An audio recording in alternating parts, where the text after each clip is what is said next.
बंदी छोड़ सतगुरु रामपाल जी परमेश्वर जी की जय हो।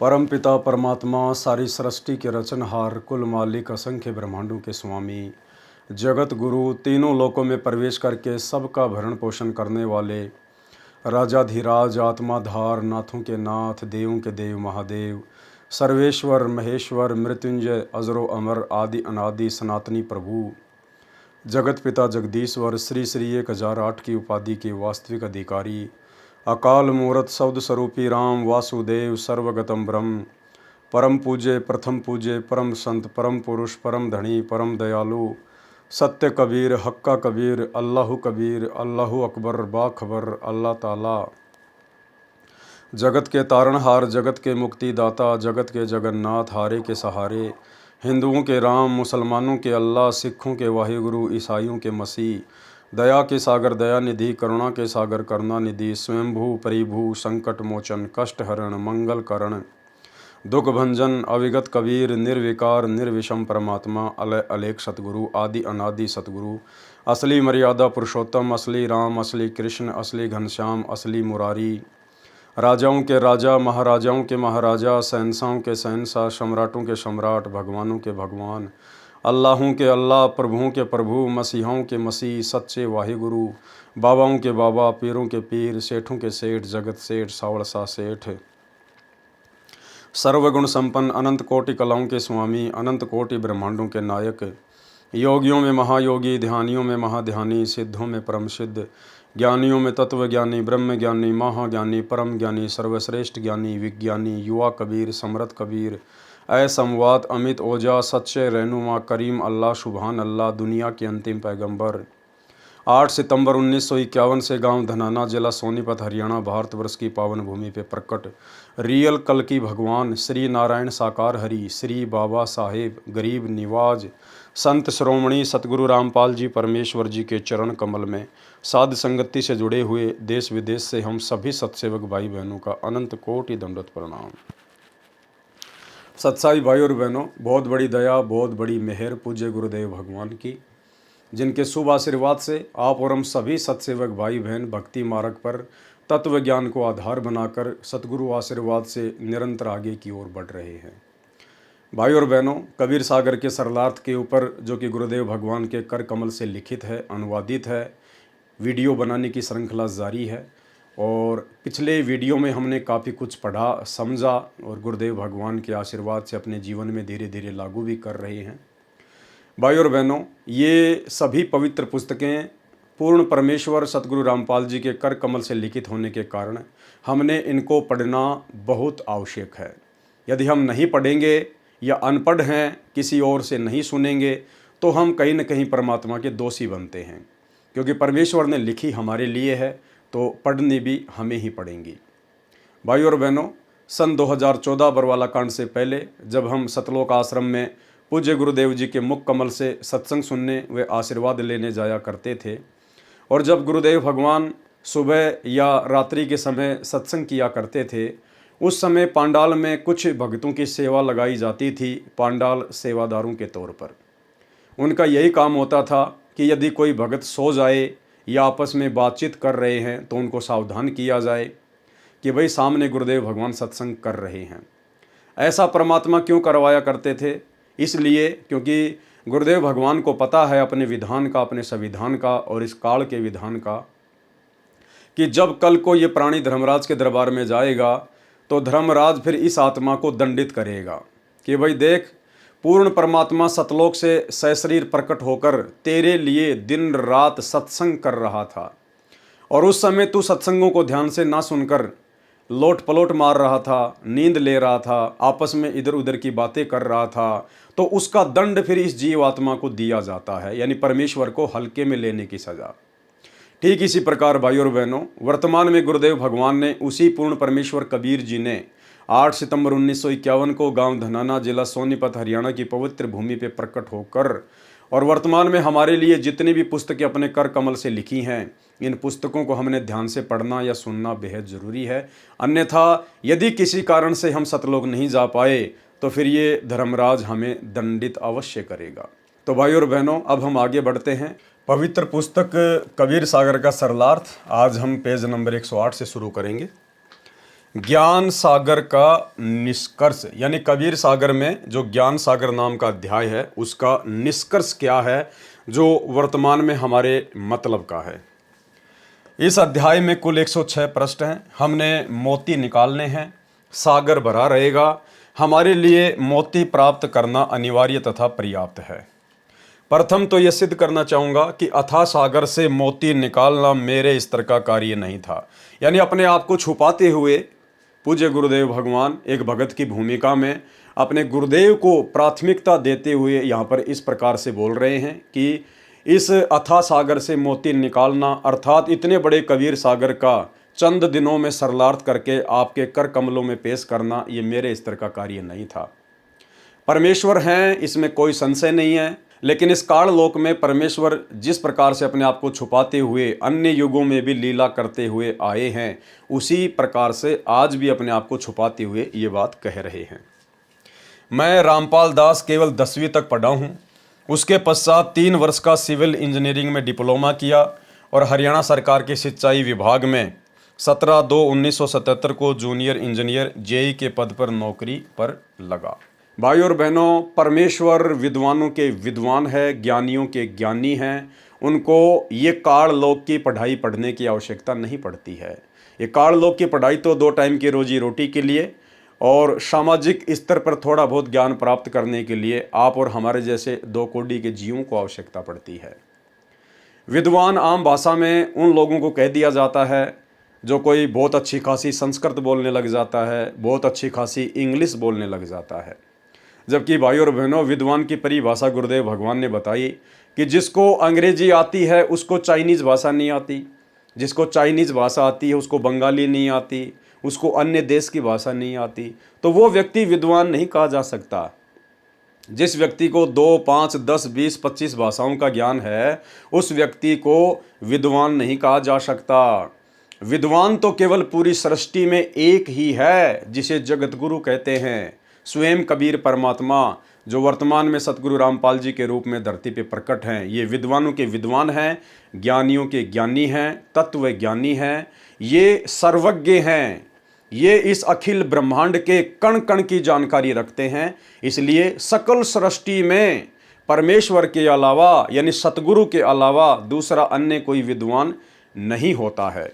ये काललोक की पढ़ाई तो परमात्मा ने आप और हम तुच्छ प्राणियों को यहाँ का ये ज्ञान समझाने के लिए इस काललोक के हिसाब से लीला करते हुए पढ़नी पड़ी। अन्यथा ना ही तो परमेश्वर को डिप्लोमा करने की आवश्यकता पड़ती है और ना ही परमेश्वर को ये काललोक की नकली पढ़ाई पढ़ने की जरूरत पड़ती है।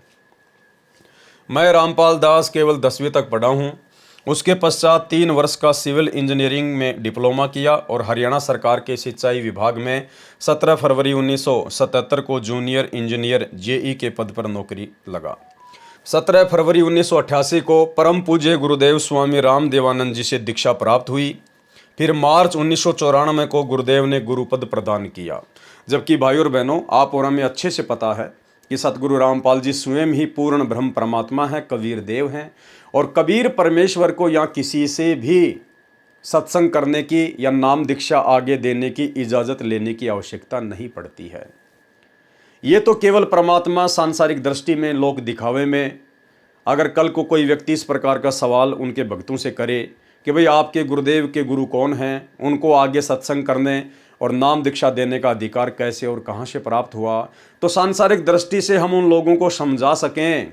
इसीलिए अन्यथा सतगुरु रामपाल जी परमेश्वर स्वयं कबीर भगवान हैं और कबीर भगवान को सत्संग करने की और आगे नाम दीक्षा देने की किसी भी 21 ब्रह्मांड के प्राणी से इजाज़त लेने की आवश्यकता नहीं पड़ती है।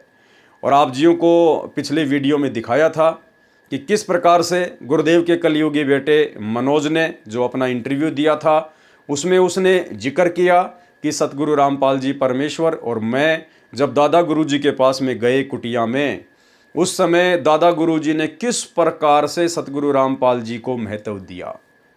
वे अपने आसन से खड़े होने लगे और संत रामपाल जी को अपने आसन पर बैठाने लगे। उसके बाद संत रामपाल जी को किस प्रकार से टकटकी लगाकर देखते रहे और अन्य सेवादारों को कहा कि जब मैं कुटिया में विश्राम कर रहा था और हरियाणा से संत रामपाल जी आए हुए थे, तो आप लोगों ने मुझे जगाया क्यों नहीं, मुझे बताया क्यों नहीं, आप लोगों ने उनको बाहर इंतजार क्यों करवाया। तो भाई और बहनों, वर्तमान में ठीक इसी प्रकार 650 साल पहले वाली लीला चल रही है।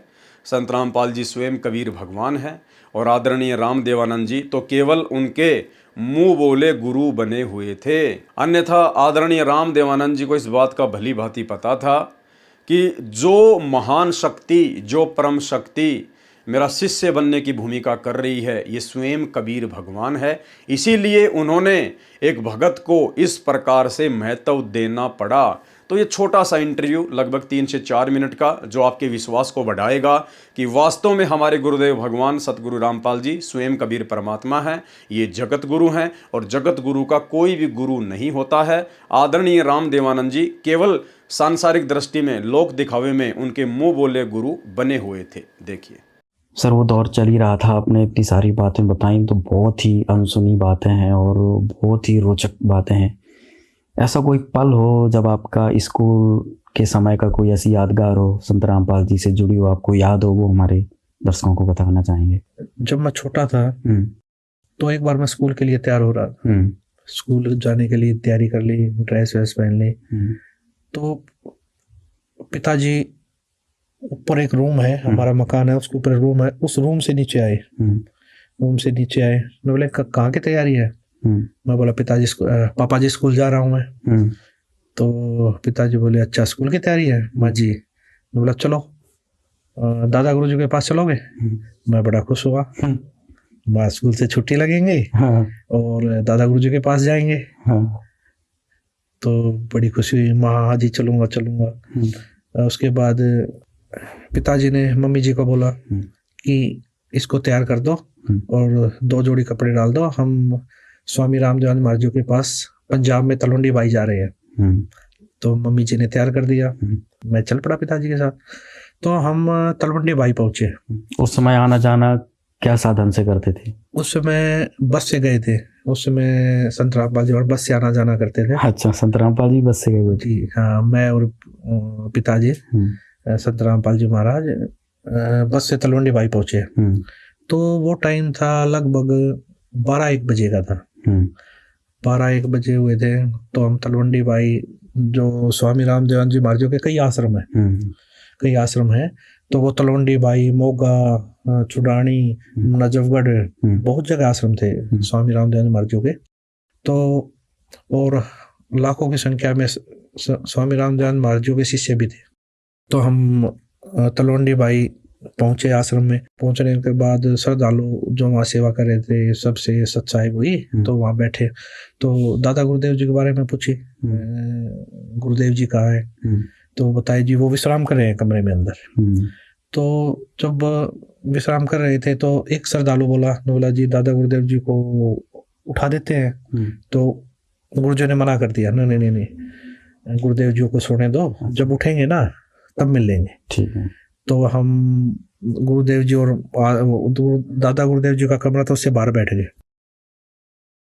तो बाहर बैठ गए तो हम श्रद्धालु जो वहाँ सेवा कर रहे थे वो चाय ले आया। तो हमने वहाँ बैठकर चाय पी। तो चाय पी रहे थे, इतनी देर में अंदर से आवाज आई, खटखट की आवाज आई। तो जो सेवा कर रहा था वो, हाँ, जो श्रद्धालु वहाँ हमारे साथ बातचीत कर रहा था, बैठा था, वो एकदम उठ के अंदर भागा। वो माँ क्या हुआ? पिताजी बोले क्या हुआ? बोला गुरुदेव जी उठ गए हैं। तो वो भागा अंदर। तो अंदर गया तो हम बाहर खड़े थे, गुरुदेव जी इंतजार कर रहे थे हम। तो अंदर से जैसे श्रद्धालु ने जाके बताई कि हरियाणा से रामपाल जी आए हैं और उनका लड़का साथ आया है। तो दादा गुरुदेव जी, अंदर से आवाज आ रही, अंदर क्यों नहीं बुलाया उनको? दादा गुरुदेव जी अंदर क्यों नहीं आए, अंदर क्यों नहीं लेके आए आप उनको? अच्छा। वो कह रहा जी आप विश्राम कर रहे थे, उठाया क्यों नहीं मेरे को? अच्छा, आपने उठाया क्यों नहीं? जब वो आए हुए थे तो उठाया क्यों नहीं मेरे को? अंदर क्यों नहीं लेके आए आप? अच्छा। तो एक श्रद्धालु और था, वो भागा आया अंदर से बाहर, ने बोला जी गुरुदेव जी बुला रहे हैं आपको, अंदर आ जाओ, जल्दी आ जाओ, यानी कि जल्दी ही उसमें आओ। तो गुरुदेव जी बोले, बोले क्या बात हुई? उनको रोका, कुछ बात होगी क्या? कि वो बोले कोई ऐसी बात तो नहीं होगी जिससे दादा गुरुदेव जी स्वामी रामदेव जी महाराज मुझसे नाराज हो गए हो कभी? कोई ऐसी बात तो नहीं हो रखी है? गुरु जी बोले, बोला नहीं जी, नाराज नहीं, वो तो यूं कह रहे हैं, वो तो ये दादा गुरुदेव जी ये कह रहे हैं, उनको पहले क्यों नहीं बुलाया? अच्छा। मुझे उठाया क्यों नहीं? वो तो इसलिए बोल रहे हैं। तो उसके बाद अंदर गए, तो दादा गुरुदेव जी यूं देखकर, रूम था, तो दादा गुरुदेव जी यूं देखकर, यूं गेट की तरफ देखकर यूं उठ रहे। अच्छा। यानी कि गुरु जी अंदर आए, उनको देखकर उठने लगे। अच्छा। अपनी चारपाई से। अच्छा। हाँ, उठने लगे। तो गुरु जी, हम स्पीड से चल ही रहे थे, जाके गुरु के चरण लिए, चरण लेके गुरु जी के खड़े, तो दादा गुरु जी उठ रहे थे। उठते साथ बोले, जी आप यहाँ बैठिए। अच्छा। दादा गुरुदेव जी बोले, जी आप बैठिए। संत रामपाल जी महाराज, संत रामपाल जी महाराज जी को बोले, जी आप बैठिए यहाँ। आप श्रद्धालु जो दो सेवक थे वो खड़े थे वहाँ, वो भी आश्चर्य में, दादा गुरु जी क्या बोल रहे हैं। और दादा गुरुदेव जी हाथ जोड़ कर बोले, जी आप बैठिए। तो गुरुदेव जी ने हाथ जोड़े, नौलाना ने, नहीं जी आप बैठिए। गुरुदेव जी ये स्थान तो आपका है, आप बैठिए। गुरुदेव जी, दादा गुरुदेव जी भी यूं करके, नहीं जी आप बैठिए। कम से कम 2-3 मिनट तक ये चीजें चलती रही। अच्छा। जैसे कोई घर में मेहमान आ जाता, हम कहते जी बैठिए, वो कहने नहीं जी पहले आप बैठिए। तो कम से कम 2-3 मिनट तक ये चीजें चली है, मैंने देखी है ये चीजें। बच्चा था उस समय, ध्यान नहीं था भाई इतना। सर ये तो जो आपने बताई ये बात बहुत ही अद्भुत है, क्योंकि सनातन धर्म में, हिंदू धर्म में, अपनी गुरु परंपरा में अगर देखा जाए तो गुरु पद उच्च होता है और शिष्य का स्थान जो होता है वो नीचे होता है। आज इस प्रकार से आप एक घटना का जिक्र कर रहे हैं, तो स्वामी जी अपने चारपाई पे संत रामपाल जी महाराज को बिठाने के लिए बोल रहे हैं। जी, ये चीजें मुझे भी, चलो उस समय बचपना था, इतनी समझ में, लेकिन आंखों के सामने ये चीजें चल तो रही थी। ये क्या हुआ उस समय? हाँ, ये क्या हो रहा है। और उस समय 2 सेवक भी वहीं खड़े, वो भी आश्चर्य में, उनकी भी वो भी यूं देख रहे बिल्कुल ये चीजें, स्वामी रामदेव जी महाराज जी मतलब क्या कर रहे हैं। तो ये चीजें 2-3 मिनट तक चली, वो मैंने देखी वहां पर। वो चीजें जब देखी तो गुरुदेव जी ने बड़े ही मतलब ये लगा लिए, बड़े ही आधीनता से कई बार प्रार्थना करने के बाद स्वामी रामदेव महाराज जी को चारपाई पे वापस बैठाया। फिर भी स्वामी रामदेव महाराज जी ये बोले, वहां नहीं, चारपाई पे बैठो आप भी। गुरु जी को बोला, आप चारपाई पे बैठो फिर भी। अच्छा। नीचे नहीं बैठना है। गुरुदेव जी ने चरण पकड़े और गुरु जी के चरण लिए, चरण लेके गुरुदेव जी नीचे बैठ गए, चरण दबाने लगे। गुरुदेव संत रामपाल जी महाराज जी बोले, नोला जी, संत रामपाल जी महाराज जी चरण सेवा करने लगे। तो मैं भी चरण सेवा करने लग गया। तो स्वामी रामदेव जी महाराज जी तब भी मैं देख रहा था, उस समय भी बड़े ही गुरुजों की तरफ देखते रहे, फिर भी मतलब यूं देखते रहे, गुरुजों की तरफ देखते रहे। अच्छा। हाँ, ये चीज बड़ा ही अचंभित लगी उस समय। मैं देख रहा था, मैं ये क्या चीज है क्या नहीं। श्रद्धालु जो सेवक खड़े थे वो तो मतलब ये लगा लीजिए देखते ही रहे, बिल्कुल आंखें फटी रहेगी उनकी। दादा गुरुदेव जी क्या इतना महत्व दे रहे हैं, क्या बात है। तो ये चीजें मैंने देखी उस समय। तो ये चीजें जो समझ में आ रही हैं, ये चीजें तो जैसे सत्संग सुनने को मिले, संत रामपाल जी महाराज जी को पता लगा। उस समय भी आज से 600 साल पहले भी ये घटना घटी थी। अच्छा, कैसे? ये जिस समय कबीर परमात्मा जी आए उस समय भी स्वामी रामानंद जी महाराज कबीर साहब जी के गुरु जी थे, नाम दीक्षा ली थी। तो कबीर परमात्मा स्वामी रामानंद जी महाराज जी को सतलोक दिखा के लाए, वो सचखंड दिखा के लाए। सारी इस काललोक का या इस पृथ्वी का लगा लीजिए जितने भी ब्रह्मांड सब दिखाया उन्होंने, उनको उनके बारे में जानकारी दी। तो ये सारी जानकारी मिलने के बाद स्वामी रामानंद जी महाराज जी को भक्ति का ज्ञान हो गया, उस सचखंड का ज्ञान हो गया। तो इसी प्रकार स्वामी रामानंद जी महाराज जियों ने कबीर परमात्मा को हाथ जोड़कर प्रार्थना की कि जी आप मुझे नाम दीक्षा दीजिए, आप ही परमात्मा हो। जब उनको ज्ञान होगा उन्होंने बोला आप ही परमात्मा हो। अच्छा। तो मैं कैसे बैठ सकता हूँ जी ऊपर, कैसे मैं आपका गुरु हो सकता हूँ। तो ये चीजें जब देखी, ये चीजें उस समय भी ये घटना घटी थी, ये विचित्र घटना हुई थी उस समय भी। तो स्वामी कबीर परमात्मा ने स्वामी रामानंद जी महाराज जी को भी यही बोला था उस समय कि जी गुरु और शिष्य, गुरु और शिष्य का नाता है, ये बना रहेगा, ये भक्ति काल का कलयुग तक। कबीर परमात्मा बोले ये चीजें चलेंगी और वहां तक लेके जानी है हमें, तो आप मेरे गुरु रहो, मैं आपका शिष्य रहूंगा। और ये भक्ति, जो भक्ति युग है, ये गुरु शिष्य का नाता बना रहेगा, ये मेरी आपसे प्रार्थना है। तो ये चीजें अब जो देखने को मिल रही है, ये चीजें कुछ मुझे तो लगा वही बिल्कुल, ये तो वही घटनाक्रम जो अभी आपने 600 वर्ष पहले कबीर जी का बताया, वही घटनाक्रम इस समय आपने जो देखा, ये तो बहुत ही अद्भुत बात है। जो हमारे दर्शक हैं वो इस घटना को देखकर समझ सकते हैं कि ये तो बिल्कुल प्रत्यक्ष दृष्टा थे मनोज जी वहाँ पर। और जो ये घटनाक्रम हुआ, इससे संत रामपाल जी महाराज के जो भक्त हैं वो समझ सकते हैं कि संत रामपाल जी महाराज कौन है। ये तो सर बहुत ही अद्भुत आपने घटना बताई है। 17 फरवरी 1988 को परम पूज्य गुरुदेव स्वामी राम देवानंद जी से दीक्षा प्राप्त हुई। फिर मार्च 1994 को गुरुदेव ने गुरु पद प्रदान किया। कहा, बेटा तू दीक्षा दे, मैं तेरे को आदेश देता हूँ।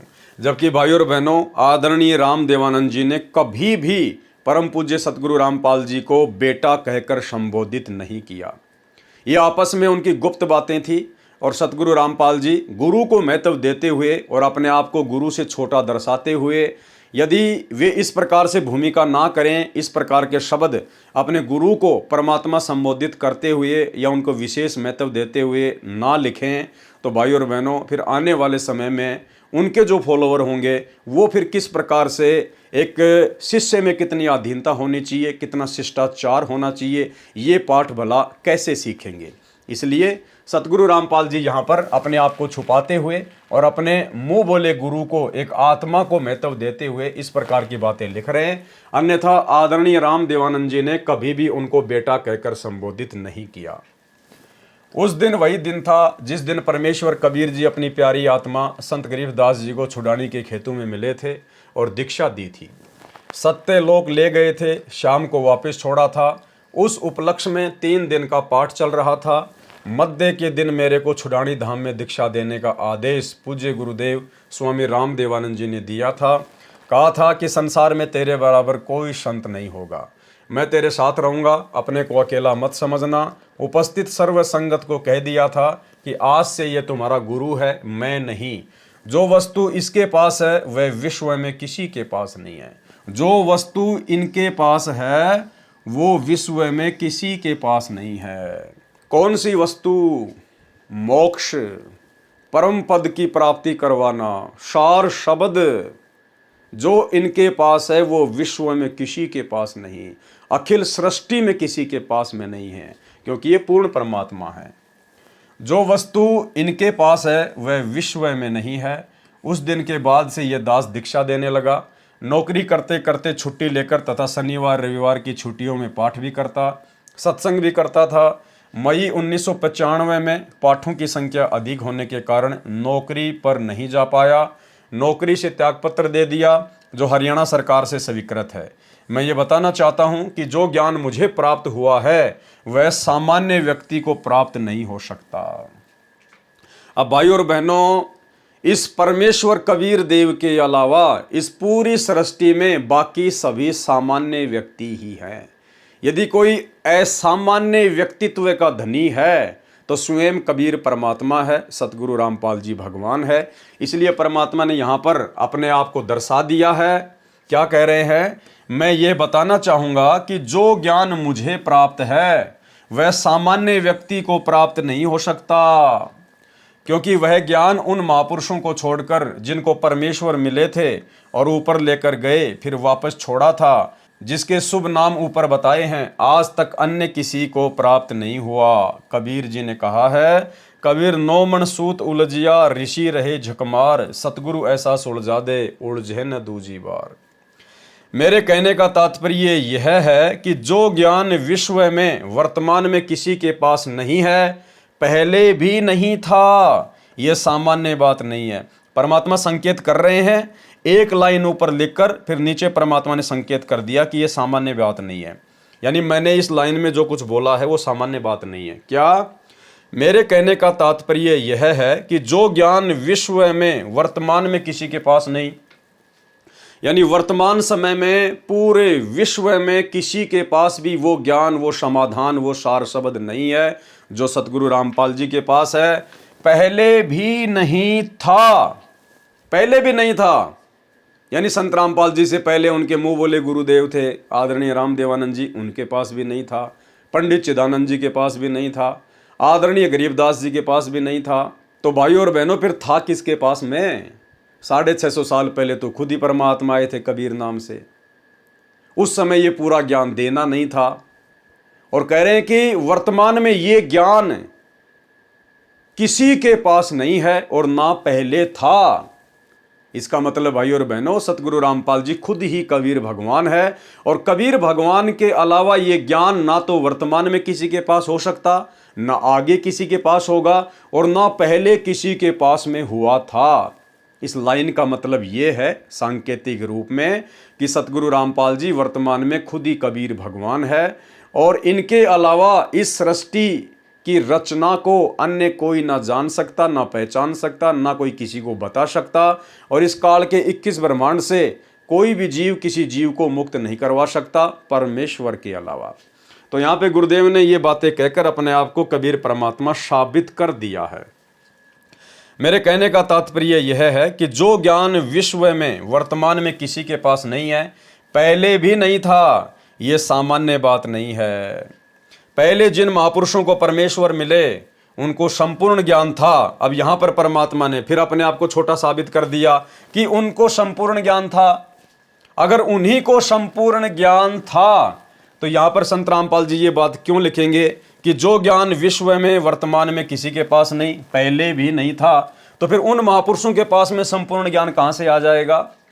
तो हमने संकेतों को समझना पड़ेगा। परमात्मा बीच बीच में अपने आप को छुपा भी देते हैं, अपने आप को उजागर भी कर देते हैं। और इन पॉइंटों को पकड़ने के लिए ही परमात्मा ने हमें सत्संग सुनाए हैं, तत्व ज्ञान दिया है और साध संगति से जोड़ दिया है। भाइयों और बहनों, आपके हृदय में सतगुरु अभी समाये हैं या नहीं समाये हैं, आप अपने गुरुदेव भगवान को कितना महत्व दे पा रहे हैं, इसका एक फॉर्मूला है।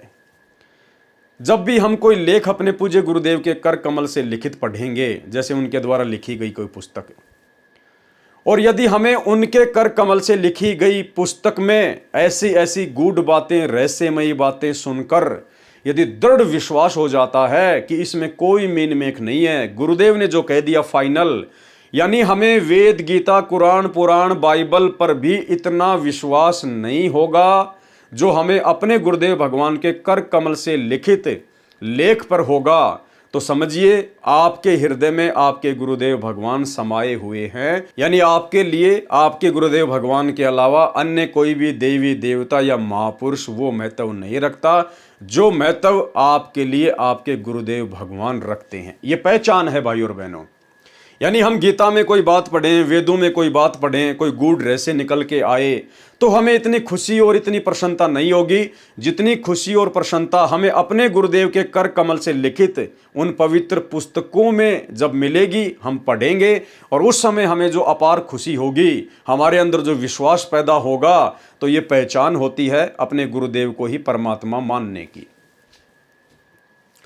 मेरे कहने का तात्पर्य यह है कि जो ज्ञान विश्व में वर्तमान में किसी के पास नहीं है, पहले भी नहीं था, ये सामान्य बात नहीं है। पहले जिन महापुरुषों को परमेश्वर मिले थे उनको संपूर्ण ज्ञान था, परंतु उनको संपूर्ण दीक्षा देने का आदेश नहीं था। वह संपूर्ण आध्यात्मिक ज्ञान तथा संपूर्ण दीक्षा मंत्र देने का अधिकार मुझ दास को मिला है, क्योंकि वो संपूर्ण अधिकार इस अखिल सृष्टि में केवल कबीर परमेश्वर को ही हो सकता है। और वर्तमान में गुरुदेव भगवान स्वयं कबीर परमात्मा ही है। और फिर अपने आप को छुपाते हुए कह देते हैं कि भाई ये सत्संग करने का आदेश, नाम दीक्षा देने का आदेश मुझे मेरे पूज्य गुरुदेव की दया से प्राप्त हुआ, कबीर भगवान की दया से प्राप्त हुआ। तो अब हम इन संकेतों को समझने लग गए हैं कि परमेश्वर अपने आप को क्यों छुपाते हैं। वह संपूर्ण आध्यात्मिक ज्ञान तथा संपूर्ण दीक्षा मंत्र देने का अधिकार मुझदास को मिला है। यह असामान्य बात है। मेरी इतनी तीक्ष्ण बुद्धि नहीं थी कि इतने विशाल अध्यात्म ज्ञान को संग्रह यानी स्टोर कर सके, तथा सार निकाल सके। ये तो परमेश्वर कबीर बंदी छोड़ जी की शक्ति से तथा पूज्य गुरुदेव जी के आशीर्वाद तथा आदेश से संभव हुआ है। सीधे शब्दों में वही लीला चित्रार्थ हुई जो तोतादरी नामक स्थान पर पंडितों के भंडारे में प्रवेश करने के लिए कबीर परमेश्वर जी ने एक भैंसे को चारों वेदों के मंत्र संस्कृत भाषा में बुलवाए थे।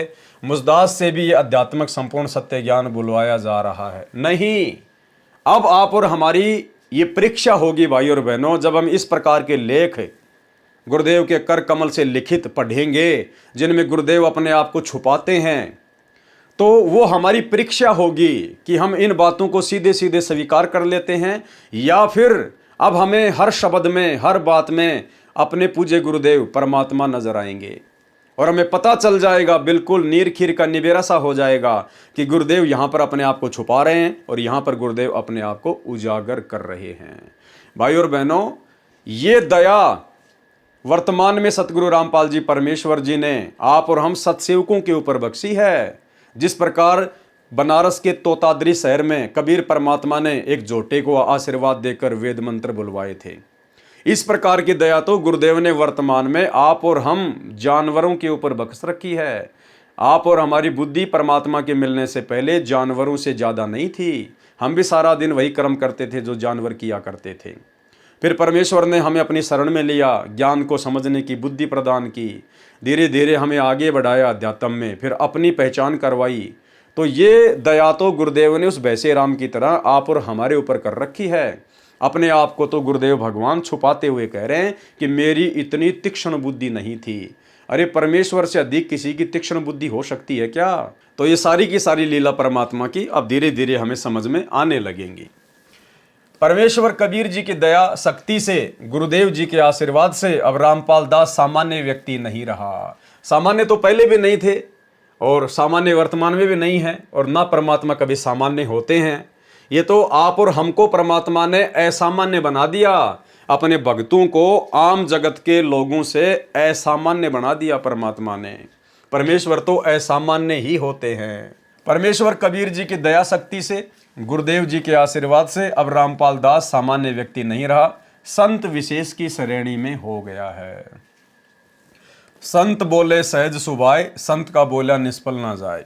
यानी जो पूर्ण संत होता है, यदि वो नॉर्मल बातचीत करते समय भी अपने मुख से कोई बातें निकाल देता है तो भी वो असामान्य बात नहीं होती, वो पत्थर की लकीर होती है। साध वचन पलटे नहीं, चाहे पलट जाएं ब्रह्मांड। ज्ञान सागर का सार पेज नंबर 1 पर सर्वप्रथम कुछ नाम लिखे हैं जिनसे स्पष्ट है कि पवित्र कबीर सागर पर धनी धर्मदास जी के बिंद यानी पुत्र वंशावली का प्रभाव रहा है।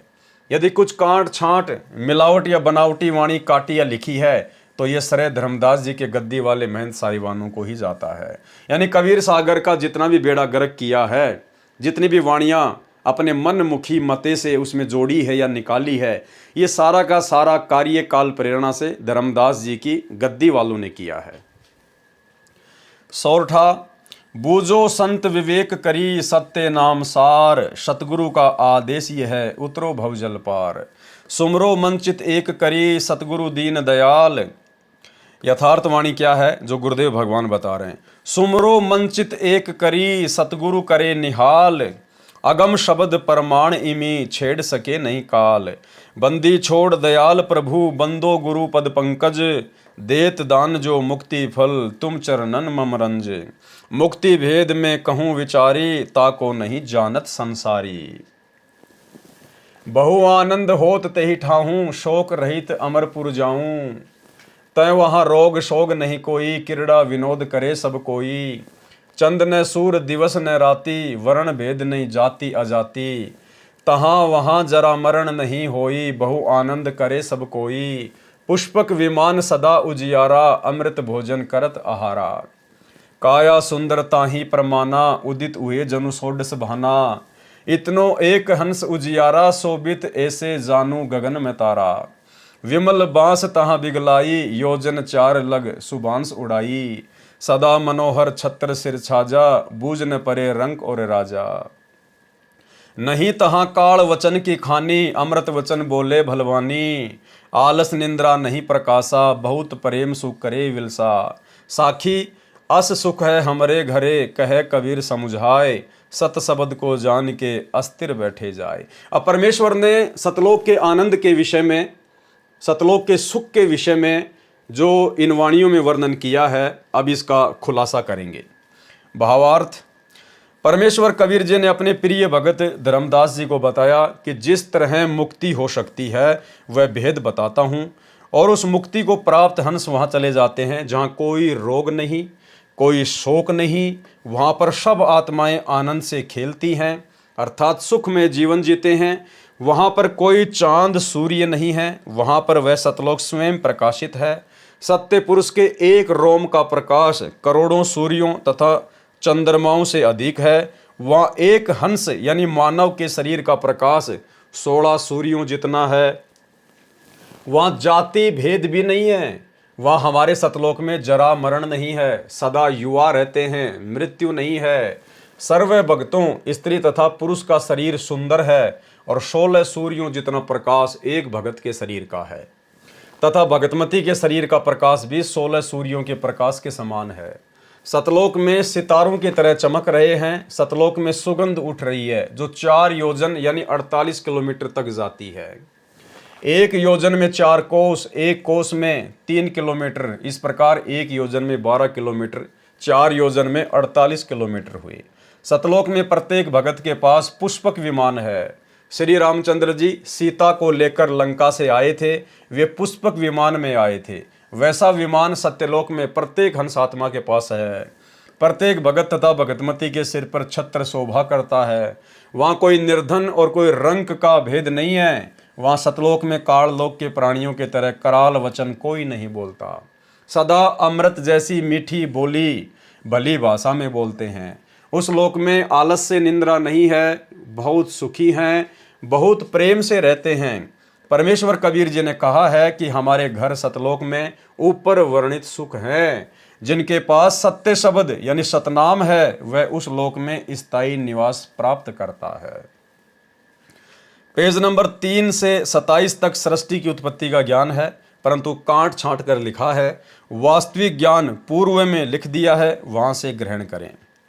पेज नंबर 27 से 51 तक श्री रामचंद्र तथा श्री कृष्ण जी की लीला बताई है और सिद्ध किया है कि यह सब ज्योति निरंजन का षड्यंत्र है। पहले तो अपने अवतारों को शक्ति दे देता है, फिर उनसे पाप करवाता है, फिर उनसे वह शक्ति छीन लेता है। उनका अंत भी बुरा होता है। जब इसी लोक में ऐसी गति हुई तो ऊपर के लोक में क्या मिलेगा। ठीक इसी प्रकार भाई और बहनों, वर्तमान में सतगुरु रामपाल जी के भक्तों की, उन भक्तों की जो सतलोक आश्रमों से जुड़े हुए हैं, संत रामपाल जी के काल प्रेरित कलयुगी परिवार के पीछे आंख बंद करके चल रहे हैं, जो इन सतलोक आश्रमों में जाते हैं, इनको पात्रों को ज्योति पाठ और दान का पैसा देते हैं, गुरुदेव के ज्ञान को आधार बनाकर भक्ति नहीं करते हैं, इन तमाम लोगों की वर्तमान में मर्यादा खंडित होने के कारण जिस प्रकार से अकाल मृत्यु हो रही है और सतलोक आश्रम की तरफ से पीला पर्चा निकाल दिया जाता है, चाहे कोई एक्सीडेंट में मरे, चाहे कोई बिजली से करंट लग के मरे, चाहे कोई पंखे से फांसी खाकर मरे, चाहे कोई जहर खाकर मरे, जिस प्रकार से सतलोक आश्रमों से जुड़े हुए कोऑर्डिनेटर वर्तमान में मर रहे हैं। तो संगत को भ्रमित करते हुए सतलोक आश्रमों की तरफ से एक पीला पर्चा वायरल कर दिया जाता है कि वो तो परमात्मा के सैनिक थे और वो तो सतलोक चले गए, वीर गति को प्राप्त हुए। लेकिन यहाँ परमात्मा स्पष्ट कर रहे हैं भाई और बहनों, श्री राम और श्री कृष्ण जी का उदाहरण देते हुए कि उनका अंत भी बुरा होता है। जब इसी लोक में ऐसी गति हुई तो ऊपर के लोक में क्या होगा। जब संत रामपाल जी से उपदेश प्राप्त करने के बाद जिन जिन लोगों की मर्यादा खंडित है, जो सतलोक आश्रमों से जुड़े हुए हैं, जब यहीं पर उनकी ऐसी दर्दनाक अकाल दुर्गति से मौत हो रही है तो भला वो सतलोक में कैसे जा सकते हैं। अरे गुरुदेव भगवान ने अपने सत्संग में बताया कि मेरे भगत के तो काल निकट भी नहीं आ सकता, निकट भी। और गुरुदेव ने बताया यदि भगतों की मौत भी अन्य जगत वालों की तरह होगी तो भला फिर भक्ति का फायदा क्या। सुनिए, परमात्मा कहते हैं भाई कहाँ जन्मे कहाँ पाले पोसे और खूब लड़ाए लाडे, ना बेरा इस देह के कहाँ खंडेंगे हाडे। ना जर बेरा कित मारेगा काल। कबीर कहाँ गर्बियो ये काल गह करके से, ना बेरा कित मारेगा यो के घर के परदेश। कहते हैं के फूला फिर ऐसे छोटे से नकली सुख मान रहा तू, और काल जो है तेरे बाल पकड़ेगा। काल गह कर केश, कर माने हाथ, केस माने बाल, और ना बेरा कित मारेगा के घर के परदेश। अब आपने उस आंध्र प्रदेश के मुख्यमंत्री की स्थिति देखी, ने कहा रहे किसी जगह मारेगा काल की तो पानी पैनी अभी ना पावे, वहाँ पटका ठाक है 3 दिन में तीनों बेरा पट्टा पड़ा कहाँ पर है। तो पुण्यात्माओं, बात ये नहीं कि वो मर गए इस तरीके से, लेकिन जो थोड़े से जिनको हम बड़े व्यक्ति मानते हैं उनकी दुर्गति होती दिखे ना, जब ये मन पापी ठीक ठिकाना आ जाता है। आम आदमी तो रोजमर्रा है उसकी तो चिंता नहीं, मानते नहीं। इसे जो जिनको हम सुप्रीम पावर माना थे, मुख्यमंत्री बिरानी के पहाड़ मानते थे हम बिना ज्ञान में, और उसकी के दुर्गति हुई। कहते हैं जो भक्ति नहीं करता उनके ये बिरान माटी होंगी, और जो परमात्मा का नाम लेता है उनके साथ ऐसा नहीं होगा, ये गारंटीड बात है। और जो परमात्मा का नाम लेता है उनके साथ ऐसा नहीं होगा, ये गारंटीड बात है। और जो परमात्मा का नाम लेता है उनके साथ ऐसा नहीं होगा, ये गारंटीड बात है। अगर इतना भी अंतर नहीं है फिर भगवान की आवश्यकता ही समाप्त हो जाती है। ध्रुव प्रहलाद मीराबाई के इतिहास देख लो, मीराबाई को विष पिलाया गया था, विष भी अमृत बन गया उस परमात्मा की भक्ति और शक्ति से। इसलिए पुण्यात्माओं, आपको जो ये क्रिया कर रहे हैं आपका घनी काम आओगी। अब तो आपको ना इतना महसूस हो रहा है, लेकिन आने वाले समय में कहते हैं कल्पे कारण कौन है, कर सेवा भी काम, और मन इच्छा फल देऊंगा जो पड़े मेरे ते काम। आपका मित्र है मुख्यमंत्री, आपका मित्र है प्रधानमंत्री, आपका एक्सीडेंट हो जाता है, एक्सीडेंट में मृत्यु हो जाती है, वो नहीं बचा सकता, चाहे आपको कितना ही निकटतम है, वो स्वयं अपनी जान नहीं बचा सकता। तो वहाँ धनी का रोल शुरू हो जाता है, जहाँ परमात्मा का रोल शुरू होता है, जो ऐसे स्थान पर आपकी रक्षा करेगा। तो हमने इन अन्य सहारों को त्याग कर परमात्मा का आसरा ही लेना चाहिए। उनका अंत भी बुरा होता है, जब इसी लोक में ऐसी गति हुई तो ऊपर के लोक में क्या मिलेगा। श्री राम जी ने अंत में अपने पुत्रों लव तथा कुश से पराजित होकर शर्म के मारे सरयू नदी में समाधि लेनी पड़ी, यानी अपनी जीवन लीला सरयू नदी में छलांग लगाकर समाप्त की। यानी श्री रामचंद्र जी दशरथ पुत्र अंत में सरयू नदी में डूब के मरे, डूब के। ऐसी दुर्गति से उनकी मृत्यु हुई। पहले बाली तथा रावण जैसे योद्धाओं को मार डाला था, यही दशा श्री कृष्ण जी की हुई थी। उनकी आंखों के सामने उनका पूरा यादव कुल नष्ट हो गया था, तथा श्री कृष्ण जी के पैर में विषाक्त यानी जहर लगा हुआ तीर एक बालिया नामक शिकारी ने मारा, जिससे उनकी मृत्यु हुई। श्री कृष्ण जी ने बाली को त्रेता युग में वृक्ष की ओट लेकर मारा था, उसी आत्मा ने शिकारी बनकर अपना बदला लिया। पेज नंबर 52 से 53 तक सुदर्शन सुपच द्वारा पांडवों की यज्ञ पूर्ण करने का वर्णन है, परंतु पूर्ण रूप से गलत लिखा है, पूर्ण वर्णन आगे बताया जाएगा। पेज नंबर 53 से 70 तक कबीर परमेश्वर जी का सतयुग, त्रेता युग, द्वापर में सत सुकृत, मुनिंदर तथा करुणामय नाम से प्रकट होने वाला प्रकरण है, जो बिल्कुल ऊट पटांग तरीके से बताया है। वाणी कांट छांट तथा बनावटी मिलावटी बनाकर अपनी बुद्धि अनुसार व्याख्या की है, जो गलत है। वास्तविकता पहले वर्णन कर दी है। पेज नंबर 71 से 74 तक कलयुग में काशी में प्रकट होने का प्रकरण। पेज नंबर 74 पर वर्णन है कि बालक कबीर जी ने बछिया का दूध पिया, कंवारी गाय का दूध पिया। पेज नंबर 75 से 76 रामानंद जी से गुरु दीक्षा लेना आदि आदि का वर्णन है। पेज नंबर 76 पर सिकंदर राजा को अपनी शरण में लेने वाला प्रकरण है। उपरोक्त प्रकरण कबीर चरित्र बोध में भी है, यथार्थ कबीर जी की लीला इस अध्याय में संपूर्ण नहीं है। पेज नंबर 76 से 86 तक रत्ना को मिलना तथा अन्य जानकारी है, जो ज्ञान प्रकाश में बताई जा चुकी है। पेज नंबर 86 पर 8 कमलों की जानकारी है। पेज नंबर 88 से 97 तक सामान्य ज्ञान है, जो ज्ञान प्रकाश में बताया जा चुका है। पेज नंबर 97 से 106 तक अस्पष्ट वर्णन है। इससे अधिक स्पष्ट ज्ञान पहले ज्ञान प्रकाश में धर्मदास को शरण में लेने वाले प्रकरण में पढ़ें। विशेष जैसा कि ज्ञान सागर के सार के प्रारंभ में लिखा है कि कबीर सागर धनी धर्मदास जी द्वारा लिखा था, वह हस्तलिखित था। बहुत अधिक बड़ा होने के कारण से किसी महंत ने उसमें से अपने विवेक के अनुसार कुछ कुछ वाणी लेकर कुछ अपनी बनावटी बना मिलाकर ज्ञान सागर बनाया है। इसी प्रकार अन्य कई अध्यायों में यही देखने को मिला है। बाद में स्वामी युगलानंद जी भारत पथिक कबीर पंथी ने उन सर्व अध्यायों को कुछ संशोधित करके एक कबीर सागर का रूप दे दिया गया, जो अपने को वर्तमान में उपलब्ध है। इसलिए ज्ञान सागर में कोई भिन्न ज्ञान नहीं है, ये ज्ञान अन्य अध्यायों में विस्तार के साथ है। उदाहरण, ज्ञान सागर में प्रकरण है कंवारी गाय बछिया के दूध से परमेश्वर कबीर जी की परवरिश। वाणी इस प्रकार है। कबीर जी का काशी में प्रकट होना। यहां पर नूरी गलत लिखा है, नूरी नहीं नीरू को मिलने की कथा है। यह कुछ प्रकरण ठीक व कुछ गलत है, विवेचन करता हूं। अब सत्य क्या है वो सतगुरु रामपाल जी परमेश्वर जी लिख रहे हैं।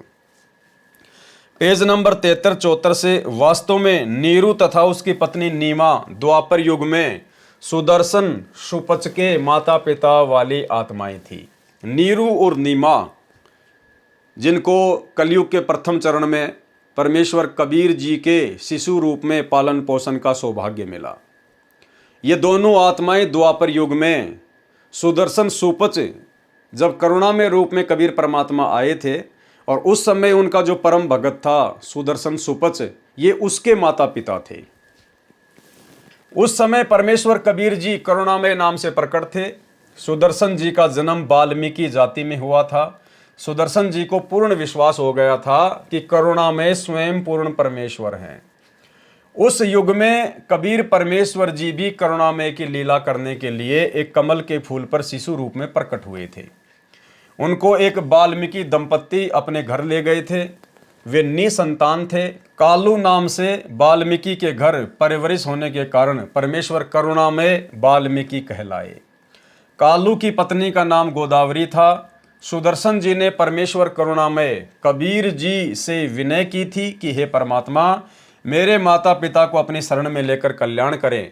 परंतु सुदर्शन जी के माता पिता ने परमेश्वर की शरण नहीं ली, उपदेश नहीं लिया, उनकी मृत्यु हो गई। सुदर्शन जी ने अपने गुरु करुणामय जी यानी परमेश्वर कबीर जी से प्रार्थना की कि हे गुरुदेव, मेरे माता पिता जी ने आपसे उपदेश नहीं लिया, उनका कल्याण कैसे होगा, मैं बहुत चिंतित हूं।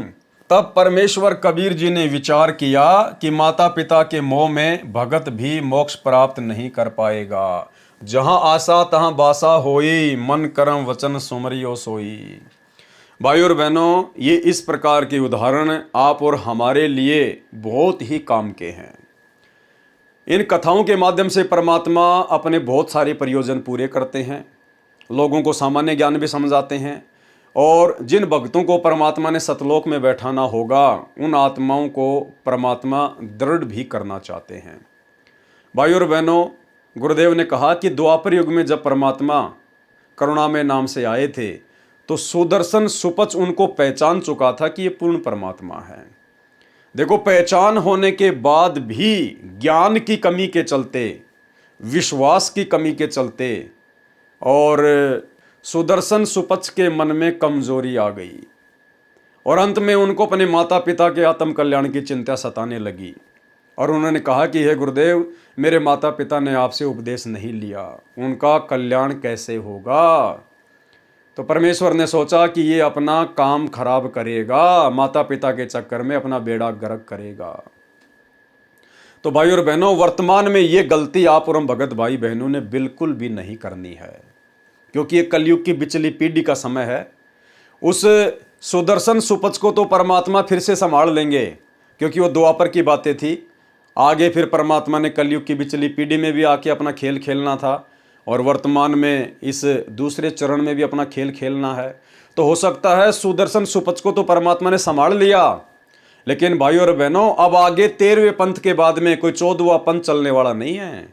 अब आगे भक्ति मार्ग नहीं है, फिर तो असंख्य युग निकल जाएंगे, असंख्य युग हम महाकष्ट के भागी हो जाएंगे। इसलिए वर्तमान में हमने किसी भी प्रकार की कोई भी कमी अपने अंदर नहीं रखनी है। माता पिता को हमने ज्ञान समझा दिया, या हमने परमात्मा से जोड़ दिया। अब आगे का काम माता पिता का है और उस परमेश्वर का है। अब आगे का काम आत्मा और परमात्मा के बीच का है, वो हमारे माता पिता नहीं हैं। आज जिन्हें हम अपना माता पिता समझ रहे हैं वो ना जाने कितने जन्मों में हमारे घोर दुश्मन की भूमिका निभा चुके हैं, हमारे बेटा बेटी की भूमिका निभा चुके हैं। तो भाई और बहनों, ये सारा का सारा काल का षड्यंत्र है। इसने हमारे को आपस में रिश्तों में ऋणों में बांध रखा है। परमात्मा हमें ऋण मुक्त करवा कर मोक्ष प्रदान करने आए हैं। तो अब हमने गुरुदेव के तत्व ज्ञान को आधार बनाकर और जिस भी कुल या परिवार में हम रहते हैं और जो भी हमारे को जिम्मेदारी भगवान ने दी हुई है, शिष्टाचार के साथ में हमने वो जिम्मेदारियां निभानी है। फालतू का लाड प्यार प्रेम मोह ममता हमने किसी से नहीं रखनी है, क्योंकि गुरुदेव ने बता दिया, बेटा ये मिट्टी के पुतले, हाड़ मांस के पुतले हैं, ये काल के खिलौने हैं, ये कब टूट जाएंगे इनका कोई भरोसा नहीं है। और कितनी बार तुम ये खिलौने बन चुके हो। तो अब हमने फालतू की मोह ममता जो हमारे पैरों में बेड़ियां डालती हैं मोक्ष मार्ग में, अब हमने ऐसी गलती बिल्कुल भी नहीं करनी है। हमने खुद भी भक्ति करनी है, अपने पूरे परिवार को भी भक्ति पर लगाना है। हमने संदेशा उनको देते रहना है। कोई लग जाएगा तो अच्छी बात है, नहीं लगता है भक्ति मार्ग पर तो हमारा कार्य पूरा हुआ। आगे वो आत्मा जाने, उसका परमात्मा जाने। हमने तो अपने आत्म कल्याण की सोचनी है। परमात्मा कहते हैं, आप मरे जग प्रलय होई। जब इंसान खुद मर जाता है तो उसके लिए तो पूरी सृष्टि मर जाती है। तो भाई और बहनों, यही सोचकर हमने विशेष तौर पर अपने आत्म कल्याण के लिए विशेष सावधानी रखनी है। और अब इस कलयुग की पिछली पीढ़ी में मोक्ष के प्राइम टाइम में अब हमने वो गलतियां नहीं करनी है जो गलती हम पहले के युगों में करते हुए आ रहे हैं, और इस मोक्ष मार्ग से अपना पैर भी फिसलता हुआ आ रहा है। तब परमेश्वर कबीर जी ने विचार किया कि माता पिता के मोह में भगत भी मोक्ष प्राप्त नहीं कर पाएगा। जहाँ आशा तहाँ बासा होई, मन कर्म वचन सुमरियो सोई। इसलिए परमेश्वर कबीर जी ने अपने भगत को विश्वास दिलाया कि मैं तेरे माता पिता का कल्याण करूँगा, उनको अगले जन्म में शरण में लूँगा, ये मेरी प्रतिज्ञा है। तब भगत सुदर्शन जी शांत होकर भक्ति करने लगा। अगले जन्म में वे दोनों ब्राह्मण जाति में जन्मे, यानी उसी द्वापर युग में फिर वो सुदर्शन सुपच के माता पिता फिर एक ब्राह्मण जाति में जन्मे। दोनों का फिर विवाह हुआ परंतु संतान नहीं हुई। उनको परमेश्वर कबीर जी 3 वर्ष की आयु के बच्चे के रूप में मिले। वे उस बच्चे को घर ले गए। बच्चा उनसे कहता कि आप परमात्मा की भक्ति शास्त्र विधि अनुसार नहीं कर रहे हो, मैं बताता हूँ शास्त्र अनुकूल साधना, मुझे गुरु बनाओ। ये सुनकर दोनों क्रोधित हो गए। कहा, तू हमारे से ज़्यादा जानता है क्या? कई बार परमेश्वर ने कोशिश की परंतु वे दोनों बहुत क्रोध करते और एक बार परमात्मा को थप्पड़ मारने लगे तो परमेश्वर अंतर ध्यान हो गए। फिर उस जन्म में नहीं मिले। वे दोनों मृत्यु के उपरांत फिर से ब्राह्मण कुल में जन्मे। दोनों का विवाह हुआ, बच्चे उस जन्म में भी नहीं हुए। ब्राह्मण का नाम गौरी शंकर तथा ब्राह्मणी का नाम सरस्वती था। गौरी शंकर भगवान शिव का परम भगत था, निस्वार्थ शिव पुराण की कथा करता था। जो कोई स्वेच्छा से दान करता था तो उससे अपना निर्वाह करते थे। शेष का भोजन भंडारा लंगर करा देते थे, जिस कारण से जनता में विशेष छवि बनी थी। सब उनकी प्रशंसा करते थे, जिस कारण से अन्य ब्राह्मण गौरी शंकर से ईर्ष्या करते थे। मुसलमानों को ये भली भांति ज्ञान था, उन्होंने इसका लाभ उठाया। गौरी शंकर तथा सरस्वती को जबरन मुसलमान बना दिया। उनके घर में अपना जूठा पानी छिड़क दिया, उन दोनों के मुख में डाल दिया। सर्वस्वार्थी ब्राह्मणों ने मौके का लाभ उठाया। काशी नगर में मुनादी अर्थात अनाउंसमेंट करा दी कि गौरी शंकर तथा सरस्वती मुसलमान बन गए हैं, जिस कारण से उनको शिव पुराण की कथा करने तथा गंगा दरिया में स्नान करने से मना कर दिया गया। मुसलमानों ने गौरी शंकर का नाम नूर अली रखा तथा सरस्वती का नाम नियामत रखा। पुरुष को नीरू तथा स्त्री को नीमा कहने लगे। भाई और बहनों, चूँकि परमेश्वर ने द्वापर युग में अपनी प्यारी आत्मा सुदर्शन सुपत जी से प्रॉमिस किया था कि मैं तेरे माता पिता को पार करूँगा, इसलिए उसके बाद जितने भी उनके जन्म हुए हैं जो परमेश्वर ने बताए हैं, किसी भी जन्म में परमात्मा ने उनको संतान नहीं दी। क्यों?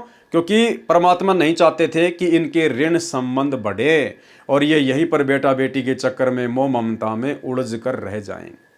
किसी भी जन्म में कबीर परमेश्वर ने उनको संतान नहीं दी। उन्हीं आत्माओं का जन्म फिर आगे चलकर 650 साल पहले नीरू और नीमा के रूप में हुआ। उस समय भी परमात्मा ने उनको संतान नहीं दी। और भाइयों और बहनों, उन आत्माओं को वर्तमान में भी परमात्मा संतान नहीं देगा। हिसार जेल से आने वाली विशेष ऑडियो में गुरुदेव भगवान ने उन्हीं आत्माओं का फिर से जिक्र किया है कि नीरू और नीमा को परमात्मा वर्तमान में भी संतान नहीं देगा। वर्तमान में वही नीरू और नीमा वाली आत्मा सतगुरु रामपाल जी की शरण में आ चुकी हैं। गुरुदेव ने स्पष्ट कर दिया और गुरुदेव कह रहे हैं कि वर्तमान में भी उनको संतान नहीं दूंगा। इसलिए भाई और बहनों, जो भाई बहन निसंतान हैं उनका बहुत बड़ा सौभाग्य है। मान लीजिए संगत में हजारों की संख्या में ऐसे भाई बहन हैं, भगत और भक्तमती हैं, जिनको संतान नहीं है और वो सतगुरु रामपाल जी की शरण में हैं। भाई और बहनों, आप में से ही वो नीरू और नीमा की आत्मा है। फिर से परमात्मा ने दोनों आत्माओं को एक जगह जोड़ के रखा है। इसलिए आप जियों को तो सतगुरु रामपाल जी परमेश्वर जी की भक्ति के प्रति समर्पित हो जाना चाहिए, कुर्बान हो जाना चाहिए, क्योंकि आप लोगों का तो वर्तमान में बेड़ा पार है, कोई रोकने वाला नहीं है। सतगुरु रामपाल जी भगवान आप आत्माओं के ऊपर विशेष दया दृष्टि रखते हुए वर्तमान की पिछली पीढ़ी तक लेकर आए हैं और वर्तमान में भी गुरुदेव संतान नहीं देगा। इसलिए हर वो भगत भाई बहन जिनके घर में संतान नहीं है, जो पति पत्नी के रिश्ते में हैं, उनको तो स्वयं को नीरू तथा नीमा वाली आत्मा समझकर दृढ़ता के साथ में भक्ति करनी चाहिए और संतान होने के विषय में उनको अपने दिलो दिमाग से वो खरपतवार निकाल देनी चाहिए। परमात्मा संतान नहीं देगा। जब आज से पहले नहीं दी तो वर्तमान में कैसे देगा? कोशिश तो आपने पहले भी बहुत की थी, वर्तमान में भी बहुत कर रहे हैं, लेकिन नहीं हो रही ना, तो परमात्मा नहीं दे रहा, क्योंकि परमात्मा आप लोगों का मोक्ष करना चाहता है। अब यदि किसी कारण से यदि पैर फिसलेगा तो भाई आपकी अपनी कमजोरी से फिसलेगा, बाकी परमात्मा ने तो आप जीवों को मोक्ष के प्राइम टाइम में लाके बैठा दिया है। तो उनको नीरू और नीमा कहने लगे। उनका संतान नहीं दी दाता ने। वो नहीं चाहते थे कि ये फंसे फिर दोबारा इस नरक में। ना संतान देने में क्या दिक्कत होती उनके, बाएं हाथ का खेल है। तो बच्चों, परमात्मा संतान दे सकते थे, जैसे अब्राहिम सुल्तान था, हम तो धन मांगते फिरा, हे भगवान धन दे दे धन दे दे, और धन में सड़े था। उसको उसका संतान और रानी गगन तार रखे थे, घोड़े घोड़े कितने थे।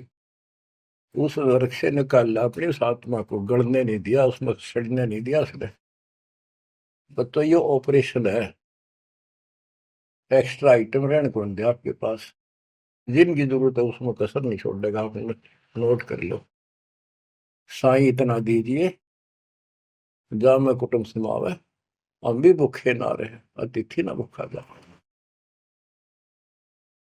अब जिनका संतान नहीं है ना बच्चों, संसार तो कुछ भी कहे, पर दास के उसको ऊपर अमल कर लो। उन्होंने लगातार कई जीवन भगवान के संपर्क में आते रहे, पार बेशक ना हुए, पर मर्यादा घड़ी गजब की रखी। उन्होंने किसी का मारा नहीं, ना किसी का रखा, ना किसी को तंग किया, यानी लेन देन बढ़ाया को नहीं, अपना पल्ला बोझ कर जीवन जिए। आज वो आत्मा मालिक की शरण आ गए, तो अब वो संतान मांगेंगे तो भगवान ना दे। आज वो आत्मा मालिक की शरण आ गए, तो अब वो संतान मांगेंगे तो भगवान ना दे। आज वो आत्मा मालिक की शरण आ गए, तो अब वो संतान मांगेंगे तो भगवान ना दे, क्योंकि उनका संस्कार खत्म हो चुका है। वो क्यों फंसा होगा इस अपने बच्चे सड़ंगे में? उनका तो अगला कदम सतलोक में है। मुसलमानों ने गौरी शंकर का नाम नूर अली रखा तथा सरस्वती का नाम नियामत रखा। पुरुष को नीरू तथा स्त्री को नीमा कहने लगे। निर्वाह की समस्या के कारण जुलाहे का कार्य करने लगे, जिस कारण से जुलाहा कहलाए। गंगा में स्नान न करने देने के कारण अपनी झोपड़ी से लगभग 4 किलोमीटर दूर लहरतारा तालाब में स्नान करने जाने लगे। उस सरोवर में वर्षा के मौसम में गंगा दरिया का पवित्र जल पशु घाटों के अंदर से लहरों के द्वारा उछलकर उस सरोवर को भर देता था। पूरे वर्ष वह जल स्वच्छ निर्मल रहता था। इसी कारण से उस जलाशय का नाम लहर तारा तालाब पड़ा। नीरू उर्फ गौरीशंकर तथा नीमा उर्फ सरस्वती भले ही मुसलमान बना दिए थे, परंतु वे फिर भी भगवान शंकर को दिल से मानते थे, उन्हीं का सुमरण करते थे। संतान न होने का दुख भी बराबर था। विक्रमी संवत 1455 ईस्वी सन 1398 ज्येष्ठ मास की पूर्णमासी को सूर्य उदय से 1.5 घंटे पहले, जिसे ब्रह्म मुहूर्त कहते हैं, उस समय परमेश्वर अपने सत्य लोक से गति करके चलकर आए और उस लहर तारा सरोवर में कमल के फूल के ऊपर शिशु रूप धारण करके विराजमान हुए। उस समय एक अष्टानंद नामक ऋषि, जो स्वामी रामानंद जी ब्राह्मण का शिष्य था, उस सरोवर में प्रतिदिन की तरह स्नान करके एकांत स्थान पर शांत वातावरण में साधना कर रहा था। वहाँ पर वह ऋषि 1 घंटा प्रतिदिन साधना सुमरण करता था। जब परमेश्वर कबीर जी सत्यलोक से नीचे अवतरित हो रहे थे, तो उनके शरीर का दिव्य प्रकाश अष्टानंद जी को दिखाई दिया। वह एक प्रकाश का गोला रूप में दिखा। अष्टानंद ऋषि जी की चरम दृष्टि उस प्रकाश की चमक को सहन न कर सकी। उन्होंने अपनी आंखें बंद कर ली। बंद आंखों में एक बालक दिखाई दिया। फिर आंखें खोली तो वह प्रकाश लहर तारा जलाशय में समाता हुआ दिखाई दिया और सरोवर के सर्व कमल स्पष्ट दिखाई दिए, परंतु क्षण मात्र में फिर अंधेरा हो गया। परंतु अष्टानंद जी की आंखों के सामने शिशु का प्रकाश रहित आकार फिर भी दिखाई दे रहा था। कुछ समय के पश्चात वह शिशु की आकृति समाप्त हो गई। जैसे कभी हम सूर्य की ओर देख लेते हैं तो सूर्य की प्रकाश रहित आकृति देर तक आंखों में बनी रहती है, चाहे आंखें बंद करें या खोलें। अष्टानंद जी को बहुत आश्चर्य हुआ। वे तुरंत उठकर अपने गुरुदेव स्वामी रामानंद ऋषि जी के पास गए तथा जो कुछ देखा था सब वृतांत सुनाया। स्वामी जी ने बताया, बेटा, जब कोई अवतारी शक्ति ऊपर के लोक से पृथ्वी पर लीला करने आती है तो ऐसी घटना होती है। कोई महान आत्मा काशी नगर में किसी भाग्यवान माता के गर्भ से जन्म लेगा। क्या कहा पंडित रामानंद जी ने कि कोई महान आत्मा काशी नगर में किसी भाग्यवान माता के गर्भ से जन्म लेगा, क्योंकि रामानंद को केवल इतना ही ज्ञान था, जैसे श्री विष्णु जी के अवतार हुए हैं राम और कृष्ण, वो यहाँ अवतरित हुए और माता के गर्भ से जन्म लेकर फिर बड़े हुए अपनी लीला करने लगे। तो रामानंद जी को केवल यही ज्ञान था कि जो भगवान है वो माँ के गर्भ से आकर ही लीला करते हैं। स्वामी रामानंद जी को इतना ही ज्ञान था कि अवतार भी माता से जन्म लेते हैं, क्योंकि उनके प्रभु रामकृष्ण जी भी माता के गर्भ से जन्मे थे। भाई और बहनों, वर्तमान में वही छोटा ज्ञान, वही आधा अधूरा ज्ञान सतगुरु रामपाल जी परमेश्वर जी के कलयुगी परिवार को है, सतलोक आश्रम मैनेजमेंट हरियाणा को है, सभी स्टेट कोऑर्डिनेटर को है। इसीलिए तो ये लोग अपने गुरुदेव भगवान को अवतार भी कहते हैं, कबीर जी का अवतार भी कहते हैं, और प्रतिवर्ष 8 सितंबर को उनका जन्मदिन भी मनाते हैं। ये लोग संत रामपाल जी को इंद्रो माई की कोख से जन्म लेकर आया हुआ मानते हैं। संत रामपाल जी को मानुष मानते हैं। जिस प्रकार श्री रामचंद्र जी माँ के गर्भ से जन्म लेकर आए, श्री कृष्णचंद्र जी माँ के गर्भ से जन्म लेकर आए, ठीक इसी प्रकार वर्तमान में संत रामपाल जी का परिवार सतलोक आश्रम मैनेजमेंट हरियाणा और उन आश्रमों के पीछे लगी हुई 90% संगत संत रामपाल जी को राम और श्री कृष्ण जी वाली श्रेणी में ले रही है। अर्थात इन लोगों को अभी परमात्मा की पूरी परिभाषा का भी ज्ञान नहीं है। स्वामी रामानंद जी को इतना ही ज्ञान था कि अवतार भी माता से जन्म लेते हैं, क्योंकि उनके प्रभु रामकृष्ण जी भी माता के गर्भ से जन्मे थे। और एक सत्संग में भाई और बहनों गुरुदेव ने बताया कि जो खुद जन्म मरण में है वो भला तुम्हारा जन्म मरण कैसे समाप्त कर सकता है। भाई गुरुदेव ने राम और कृष्ण के विषय में बताया कि जो खुद जन्म और मरण में है, जो जन्म लेके आते हैं फिर मर जाते हैं आम प्राणियों की भांति, वो भला फिर हमारा जन्म मरण का रोग कैसे समाप्त कर सकते हैं। तो भाई और बहनों, सतलोक आश्रम मैनेजमेंट हरियाणा जो सतगुरु रामपाल जी को जन्म मरण में मान रहा है कि ये तो माँ के गर्भ से जन्म लेके आए हैं, इनका तो जन्म हुआ है, तो भाई और बहनों भला फिर इन आत्माओं का मोक्ष कैसे संभव है। जो अपने गुरु को आम प्राणियों की भांति जन्म मरण के चक्कर में मान रहे हैं। तो एक सत्संग में गुरुदेव ने स्पष्ट कर दिया कि जो खुद जन्म और मरण में है वो भला दूसरों का जन्म मरण कैसे समाप्त कर सकता है। सुनिए। इसी प्रकार आत्मज्ञान हो गया कि तू जीव है, भक्ति नहीं करेगा तो पशु बनेगा, मुश्किल से मनुष्य में प्राप्त हुआ, भक्ति कर। और समाधान सही है नहीं तो उस ज्ञान का फायदा क्या। जैसे मुझे बता दिया किसी ने कि तुझे ये रोग है और डॉक्टर ने बता दिया तो मुझे विज्ञान हो गया। जिसने मुझे बताया तुझे ये रोग है, दवाई उसके पास भी नहीं, तो वो ज्ञान होया ना होया बराबर है। ज्ञान हो कि रोग है, समाधान हो ये इसकी औषधि है, बात खत्म। तो अब आत्मज्ञान कि हमारे जन्म और मृत्यु का रोग लगा है, इसको कौन समाप्त कर सकता है। जो स्वयं जन्मते मरते हैं वो भगवान नहीं हो सकते, पर वो हमारा जन्म मृत्यु का रोग समाप्त नहीं कर सकता। जो स्वयं जन्मते मरते हैं वो भगवान नहीं हो सकते, पर वो हमारा जन्म मृत्यु का रोग समाप्त नहीं कर सकता। जो स्वयं जन्मते मरते हैं वो भगवान नहीं हो सकते, पर वो हमारा जन्म मृत्यु का रोग समाप्त नहीं कर सकता। अब पता चला परमात्म ज्ञान का, वो परमात्मा सतपुरुष परम अक्षर ब्रह्म है। और एक सत्संग में तो गुरुदेव ने स्पष्ट कर दिया कि यदि भगवान भी आप और हमारी तरह घसियारा होगा तो भला फिर उनसे हमारा मोक्ष कैसे होगा। घसियारा यानी माँ के गर्भ से जन्म लेकर आने वाला राम और कृष्ण की तरह। तो फिर भला वो भगवान आप और हमारा जन्म मरण का रोग कैसे काट सकता है। सुनिए। परमात्मा ऐसी ही लीलाएं किया करता है, तभी उसको भगवान कहते हैं, प्रभु कहते हैं, स्वामी कहते हैं, मालिक कहते हैं और परमेश्वर कहते हैं। लेकिन कुछ एक अज्ञानियों ने, अज्ञानी ऋषियों महर्षियों ने, गुरुओं ने ये थ्योरी सेट कर दी कि भगवान ये जो लीलाएं हैं झूठी हैं। ऐसे भगवान बगैर किसी माता के कोई गर्भ से कोई नहीं बाहर आ सकता, कोई जन्म नहीं, ऐसे स्वयं नहीं प्रकट हो सकता। तो बहुत सा समाज इस बात पर आधारित हो चुका है कि बिल्कुल ठीक है, क्योंकि श्री राम माता से उत्पन्न हुए, श्री कृष्ण माँ से उत्पन्न हुए।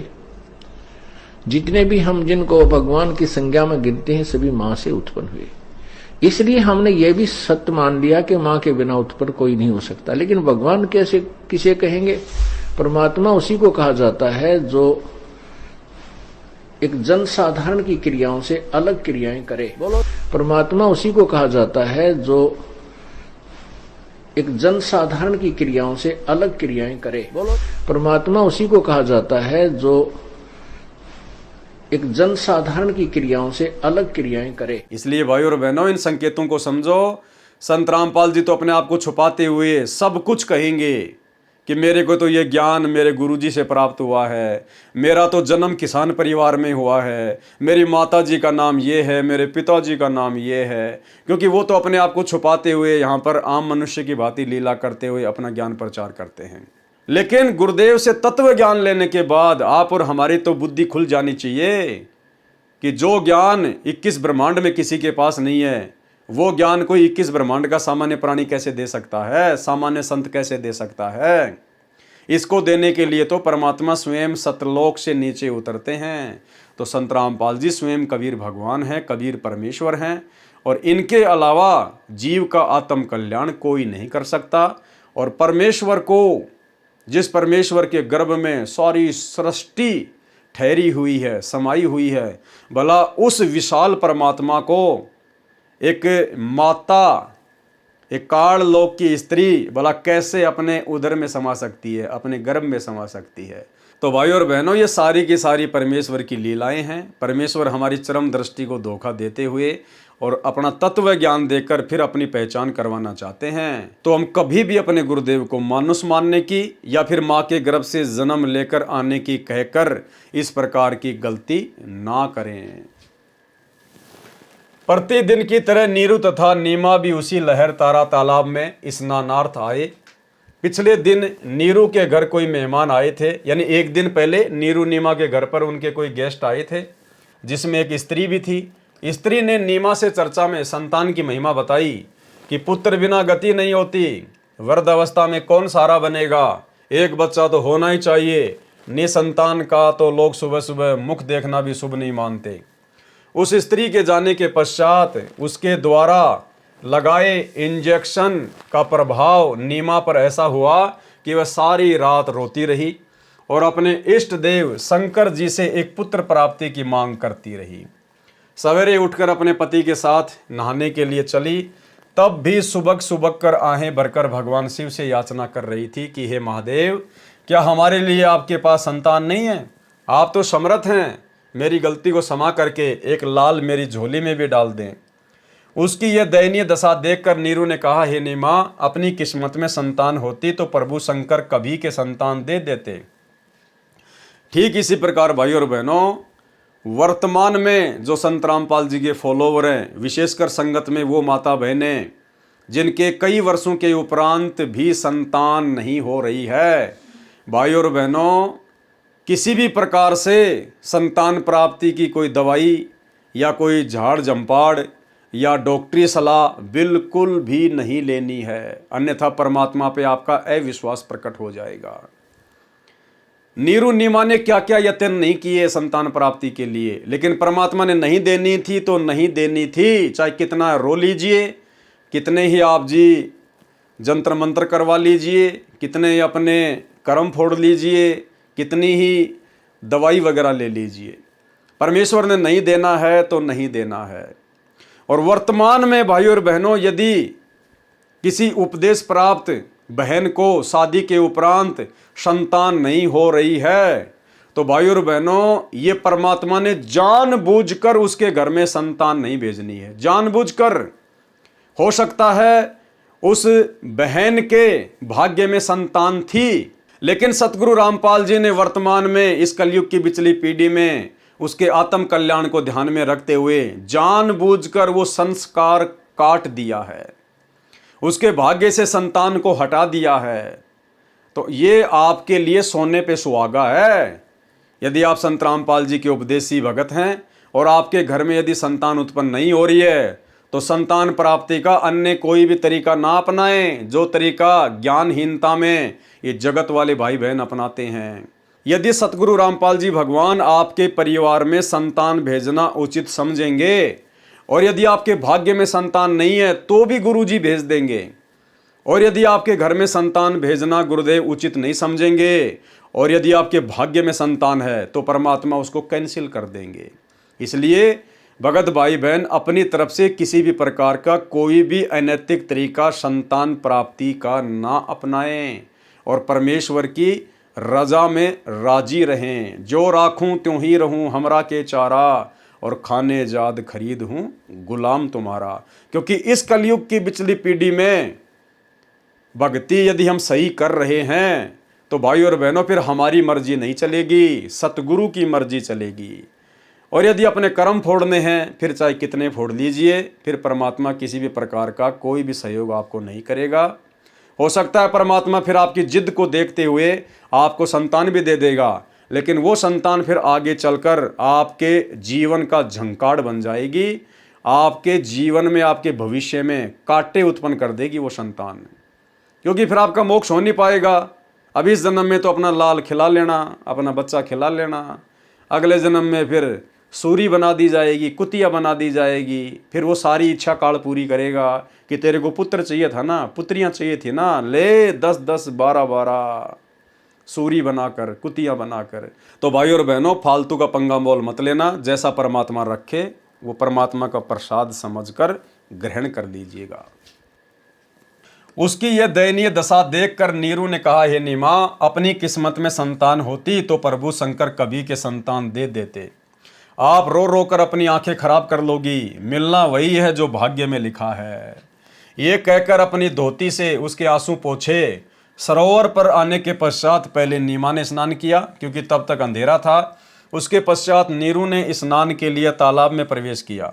नीमा उस वस्त्र को धोने के लिए पुनः सरोवर के किनारे गई जिसको लपेटकर स्नान किया था। उस समय सरोवर या दरिया के जल में नंगा स्नान करना पाप माना जाता था। तब सवेरा हो गया था, वस्तु कुछ कुछ स्पष्ट दिखाई देने लगी थी। नीमा को एक कमल के फूल के ऊपर कुछ हलचल महसूस हुई। ध्यानपूर्वक देखने से पता चला कि एक नवजात शिशु पंकज पर विराजमान है, यानी कमल के फूल पर विराजमान है। एक पैर का अंगूठा अपने मुख में चूस रहा है और एक को चला रहा है। नीमा ने अपने पति से कहा कि देखो जी, कमल फूल पर बच्चा लेटा है। नीरू गोते मार मार कर तथा कभी पानी में खड़ा होकर अपने दोनों हाथों से पानी अपने शरीर पर डाल डालकर आनंद से शीतल जल में नहाकर गर्मी से निजात पा रहा था। ये जो यहाँ पर जल की तरह नल लिखा गया है, हो सकता है ये मिस प्रिंट है, इसको प्रिंट करवाते समय जल की जगह ये नल लिखा गया।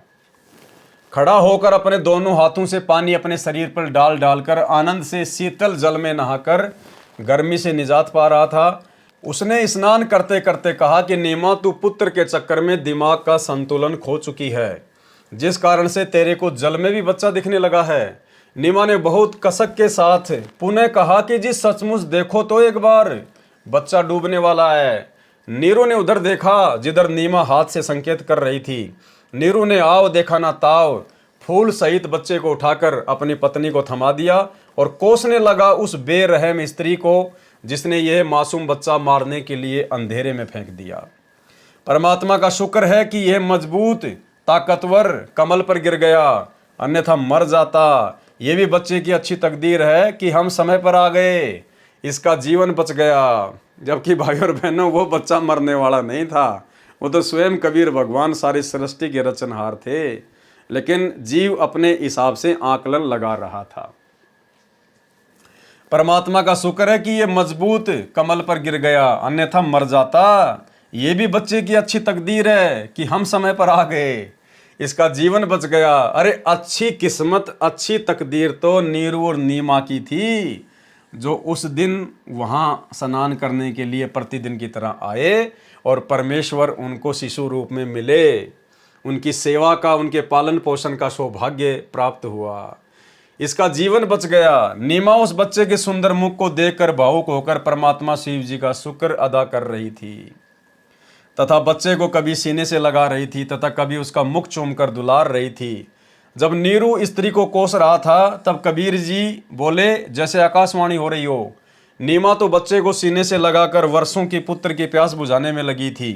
उसको तो होश अर्थात चेतना ही नहीं था कौन बोल रहा है। और उस समय क्या वाणी बोली गई, जाको राखे साइया मार सके ना कोई, बाल न बाका कर सके चाहे जग बैरी होए। हम ही अलग अल्लाह हैं, हमरा अमर शरीर, अमर लोक से चलकर आए काटन जम की जंजीर। भाई और बहनों, गुरुदेव भगवान ने लिखा है कि जिस समय नीरू उस बच्चे को उठाकर नीमा को दे रहा था और नीमा उस बच्चे को लेकर उसके मुख को देखकर खुशी जाहिर कर रही थी, उसको चूम रही थी, अपने होश खो बैठी थी, उसी समय कबीर परमेश्वर जी ने ऊपर से आकाशवाणी की और ये दो वाणियां बोली, जाको राखे साइया मार सके ना कोई, बाल न बाका कर सके चाहे जग बैरी होए। हम ही अलग अल्लाह हैं, हमरा अमर शरीर, अमर लोक से चलकर आए काटन जम की जंजीर।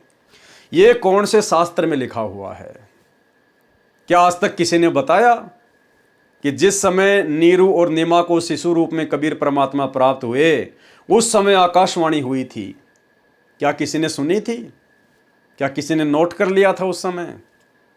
भाई और बहनों, कौन बता सकता है ये बात कि उस समय क्या घटना घटित हुई थी, कौन सी वाणियां बोली गई थी, क्या आकाशवाणी हुई थी?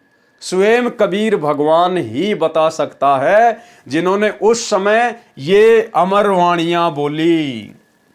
तो सतगुरु रामपाल जी जो आज लिख रहे हैं अपने कर कमल से, तो कौन हुए सतगुरु रामपाल जी? स्वयं कबीर भगवान उस समय शिशु रूप में। यही सतगुरु रामपाल जी भगवान नीरू नीमा को प्राप्त हुए थे और इन्हीं सतगुरु रामपाल जी परमेश्वर जी ने उस समय आकाशवाणी के माध्यम से ये दो वाणियां बोली थी। तो ये संकेत किया है गुरुदेव भगवान ने ये दो वाणियां लिखकर अपने विषय में कि भाई अपने गुरु को कोई सामान्य व्यक्ति समझने का प्रयास ना करना, ये मूर्खता ना कर देना। वर्तमान में हमें इसी प्रकार के जगह जगह संकेत मिलेंगे भाई और बहनों, कबीर सागर के सरलार्थ में जगह जगह आने वाले समय में और भी गहरे गहरे संकेत। और भाई और बहनों, आपको साथ संगतियों पर दृढ़ विश्वास हो जाएगा कि जो बातें परमेश्वर ने 2012 में अपने कर कमल से कबीर सागर के सरलार्थ में लिख दी थी, लेकिन हम पढ़ नहीं पाए, समझ नहीं पाए, वही सारी बातें उनके जेल जाने के बाद सात संगति के माध्यम से परमात्मा संगत में लागू करवा रहा है। और जो बुराइयां, जो विषय विकार छोड़े बिना हम सतलोक नहीं जा सकते, मोक्ष प्राप्त नहीं कर सकते। आगे की वीडियो में हम इसी कबीर सागर के सरलार्थ में पढ़ेंगे। भाई और बहनों, वो सारी बुराइयां परमात्मा पिछले कई वर्षों से अपनी विशेष प्यारी आत्माओं से, सात संगति वालों से, सात संगति के माध्यम से वीडियो बनवा कर छुड़वा रहे हैं। तो हमें दृढ़ विश्वास हो जाएगा कि साध संगतियां वास्तव में सतगुरु रामपाल जी का 13वां यथार्थ कबीर पंथ है और साध संगति से जुड़े बिना हम सतलोक के योग्य हंस नहीं बन सकते। तब कबीर जी बोले, जैसे आकाशवाणी हो रही हो, नीमा तो बच्चे को सीने से लगाकर वर्षों की पुत्र की प्यास बुझाने में लगी थी, उसको तो होश ही नहीं था कौन बोल रहा है। और वाणी क्या बोली गई, जाको राखे साइया मार सके ना कोई, बाढ़ न बाका हो सके चाहे जग बैरी होए। हम ही अलग अल्लाह हैं, हमरा अमर शरीर, अमर लोक से चलकर आए काटन जम की जंजीर। नीरू तथा नीमा ने सोचा कि आसपास किसी किनारे पर कोई साधु संत परमात्मा की स्तुति कर रहा होगा। नीरू को लोकला सताने लगी, जिस कारण से अपनी पत्नी से कहा कि नीमा, संसार के व्यक्ति क्या सोचेंगे, यदि हम इस बच्चे को घर ले गए तो अपना जीना हराम हो जाएगा। कोई कुछ कहेगा, कोई कुछ, मुसलमानों में हमारे परिचित ज़्यादा नहीं है, ये लड़का भी छीन लिया जाएगा और दंडित भी किए जा सकते हैं, नगर निकाला भी मिल सकता है। आप इस बच्चे को परमात्मा के भरोसे यहीं छोड़ दो। नीमा ने कहा, मैं इस बच्चे को नहीं छोड़ सकती, न जाने इस बालक ने मेरे ऊपर क्या जादू कर दिया, क्योंकि परमेश्वर तो जादूगरों के जादूगर है। मैं मर सकती हूं परंतु बालक नहीं छोड़ूंगी। नीरू ने दुखी होकर जीवन में प्रथम बार अपनी पत्नी पर क्रोध किया और थप्पड़ मारने के लिए हाथ उठाया और कहा कि आज तक मैंने तेरी प्रत्येक बात को माना, कारण यही था कि हमारे कोई अपनी संतान नहीं थी। मैं यही विचार करता था कि तेरे को मैं इतना प्यार दूं कि तू पुत्र सेवा को भी भूल जाए। तेरे को कभी सोई हुई को नहीं जगाया, वस्तु मांगी तो एक के स्थान पर दो लाया, जिस कारण से तू मेरी किसी बात की परवाह नहीं कर रही है। बहुत मुंह लगा रखी है, जिद्दी हो गई है। इस बच्चे को रख दे, मेरी एक बात तो मान ले, नहीं तो मैं तुझे थप्पड़ मारूंगा। उसी समय बालक वेशधारी परमेश्वर बोले, हे नूर अली, मैं सतलोक से आया हूं तुम्हारे को काल के जाल से निकालने के लिए। आप ब्राह्मण थे, अच्छा हुआ तुम गरीब मुसलमान जुला बन गए। ब्राह्मण होते तो आप में जाति का अभिमान होता, जिसमें अभिमान होता है उसको परमात्मा नहीं मिलता। और भाई और बहनों, वर्तमान में सतगुरु रामपाल जी परमेश्वर जी की संगत में कुछ एक आत्माओं को छोड़कर बाकी अन्य आत्मा जो सांसारिक दृष्टि से अपने आप को अन्य जातियों से श्रेष्ठ मानती है, ठाकुर वर्ण में, ब्राह्मण वर्ण में, आज भी उन भक्तों में वो जाति का अहंकार, मान बड़ाई कूट कूट कर बढ़ी हुई है। आपको एक छोटी सी ऑडियो सुनाते हैं 2 मिनट की। मध्य प्रदेश से एक सतसेवक भाई ने सतलोक आश्रम से जुड़े हुए अपने गुरु भाई को समझाने का प्रयास किया, सात संगति के विषय में बताने का प्रयास किया।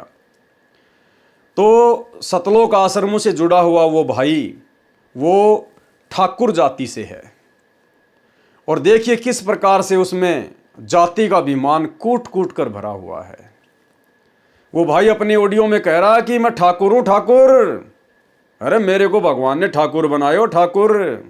यो मेरा सौभाग्य है कि मेरे को भगवान ने ठाकुर बनायो है। और ठाकुर तो ठाकुर ही रहेगो। ठाकुर कोई फिर नीची जाति का नाम लेके कह रहा कि ठाकुर कोई नीची जाति वाला थोड़ी हो जाएगा, ठाकुर तो ठाकुर ही रहेगा। मेरे को भगवान ने ठाकुर बनायो, ठाकुर। कितनी बार उसने जाति अभिमान किया, अपने गुरु भाई को कह रहा है, शर्म के मारे डूब के मरने की बात है, और कह रहा कि मुझे भगवान ने ठाकुर बनाया है। अरे भक्ति कर रहा है सतगुरु रामपाल जी की, कबीर भगवान की, और कह रहा मुझे भगवान ने ठाकुर बनाया है। ये लोग सत्संग नहीं सुनते भाई और बहनों। ये जातियां कबीर परमात्मा ने नहीं बनाई, ये जातियां नकली भगवान ने बनाई है, इस काल ने बनाई है हमारे को उलझाए रखने के लिए, हमारे अंदर अभिमान और मान बड़ाई पैदा करने के लिए। क्योंकि अभिमानी व्यक्ति, अहंकारी व्यक्ति, वो चाहे किसी भी प्रकार का उसमें अहंकार आ जाए, चाहे बेटा बेटी का आ जाए, नौकरी का आ जाए, धन का आ जाए, जमीन का आ जाए, जाति का आ जाए, धर्म का आ जाए, रूप रंग का आ जाए, अहंकारी व्यक्ति कभी भी परमात्मा को प्राप्त नहीं कर सकता। परमात्मा का अहंकार का 36 का आंकड़ा है, 36 का आंकड़ा है अहंकार का और परमात्मा का। गुरुदेव भगवान कहते हैं, आधीनी के पास है पूर्ण ब्रह्म दयाल, मान बड़ाई मारियो बेअदबी सिरकाल। सुनिए। हेलो। हाँ भगत जी, सच है। क्या विचार है भैया प्रेमदास, तेरा विचार क्या है? मुझ में नहीं है भगत जी, क्या विचार है? ऐसे क्यों कमेंट करके लिख रहा? मैं तो दीवान सिंह ठाकुर हूँ ही, तेरे कहने से ठाकुर थोड़ी कहूंगा मैं। भगवान ने मुझे ठाकुर बनाया तो ठाकुर ही रहूंगा। तो वही तो बात है भगत जी यार। ठाकुर ही हूँ मैं, क्या जमार थोड़ी हूँ। हाँ वही तो है, ठाकुर ही हूँ मैं तो, तेरे कहने से थोड़ी होगा यार। नहीं, तो तेरे कहने से मैं तेरे को ठाकुर बना दूंगा तो तू ठाकुर बन जाएगा क्या? नहीं बनना चाह भगत जी, हम तो कहीं कहा रांड का केबल से पटेल कहेगी तो पटेल, दुनिया पटेल कहेगा तो बाजेगा वो। हाँ के रान पटेल तो पटेल थोड़ी कहवाएगा नहीं। वही बात है। हाँ। भगवान ने मुझे ठाकुर के घर में जन्म दिया है। हाँ सही बात। तो ठाकुर ही कहलाऊंगा। शेर का बच्चा शेर ही कहलाएगा, गीदड़ थोड़ी कहलाएगा। हाँ हाँ है, सही बात। शेर के बच्चे को गीदड़ कह देगा, तेरे कहने से कोई तू उसको गीदड़ कह देगा तो कोई भी गीदड़ उसको गीदड़ थोड़ी बन जाएगा वो। हाँ नहीं कहेगा भगत जी। है, तो मैं तो ठाकुर ही हूँ, ठाकुर के घर जन्म लिया है तो ठीक है भाई। अच्छी बात। तेरे कहने से कोई फर्क थोड़ी पड़ेगा मेरे को। सही बात है, और तू कुछ भी कहे भी देगा, मान लो मैं ठाकुर हूँ और तू कुछ भी बोलेगा तो उससे भी मेरे कुछ परिवर्तन नहीं पड़ना भाई। तू प्रेम है। हाँ तो तेरा नाम प्रेम ही रहेगा। मैं बलवान दास और ताकत दास कर दूंगा तो वो थोड़ी बनेगा कहने से। सही बात है। हाँ प्रेमदास से ही पहचाना जाएगा भाई। तेरे परिवार ने जो तेरा नाम रख दिया वही चलेगा, मेरे कहने से नाम दूसरा थोड़ी परिवर्तन होगा। सही बात है। तो मैं तो वो ठाकुर के घर में जन्म लिया तो ठाकुर ही कहलाऊंगा यार। सही बात है। तो भाई और बहनों, यदि हमने वास्तव में परमात्मा प्राप्ति करनी है और हम यदि इतना सारा संघर्ष वास्तव में अपने मोक्ष के लिए कर रहे हैं तो हमारे अंदर से हर प्रकार का अभिमान और अहंकार समाप्त हो जाना चाहिए, अन्यथा परमात्मा हमारे नजदीक भी नहीं है। ब्राह्मण होते तो आप में जाति का अभिमान होता, जिसमें अभिमान होता है उसको परमात्मा नहीं मिलता। द्वापर युग में आप सुदर्शन के माता पिता थे। मैंने सुदर्शन से वचन किया था कि मैं तेरे माता पिता का कल्याण अवश्य करूंगा, आप मुझे अपने घर ले चलो, आपको कोई आपत्ति नहीं होगी।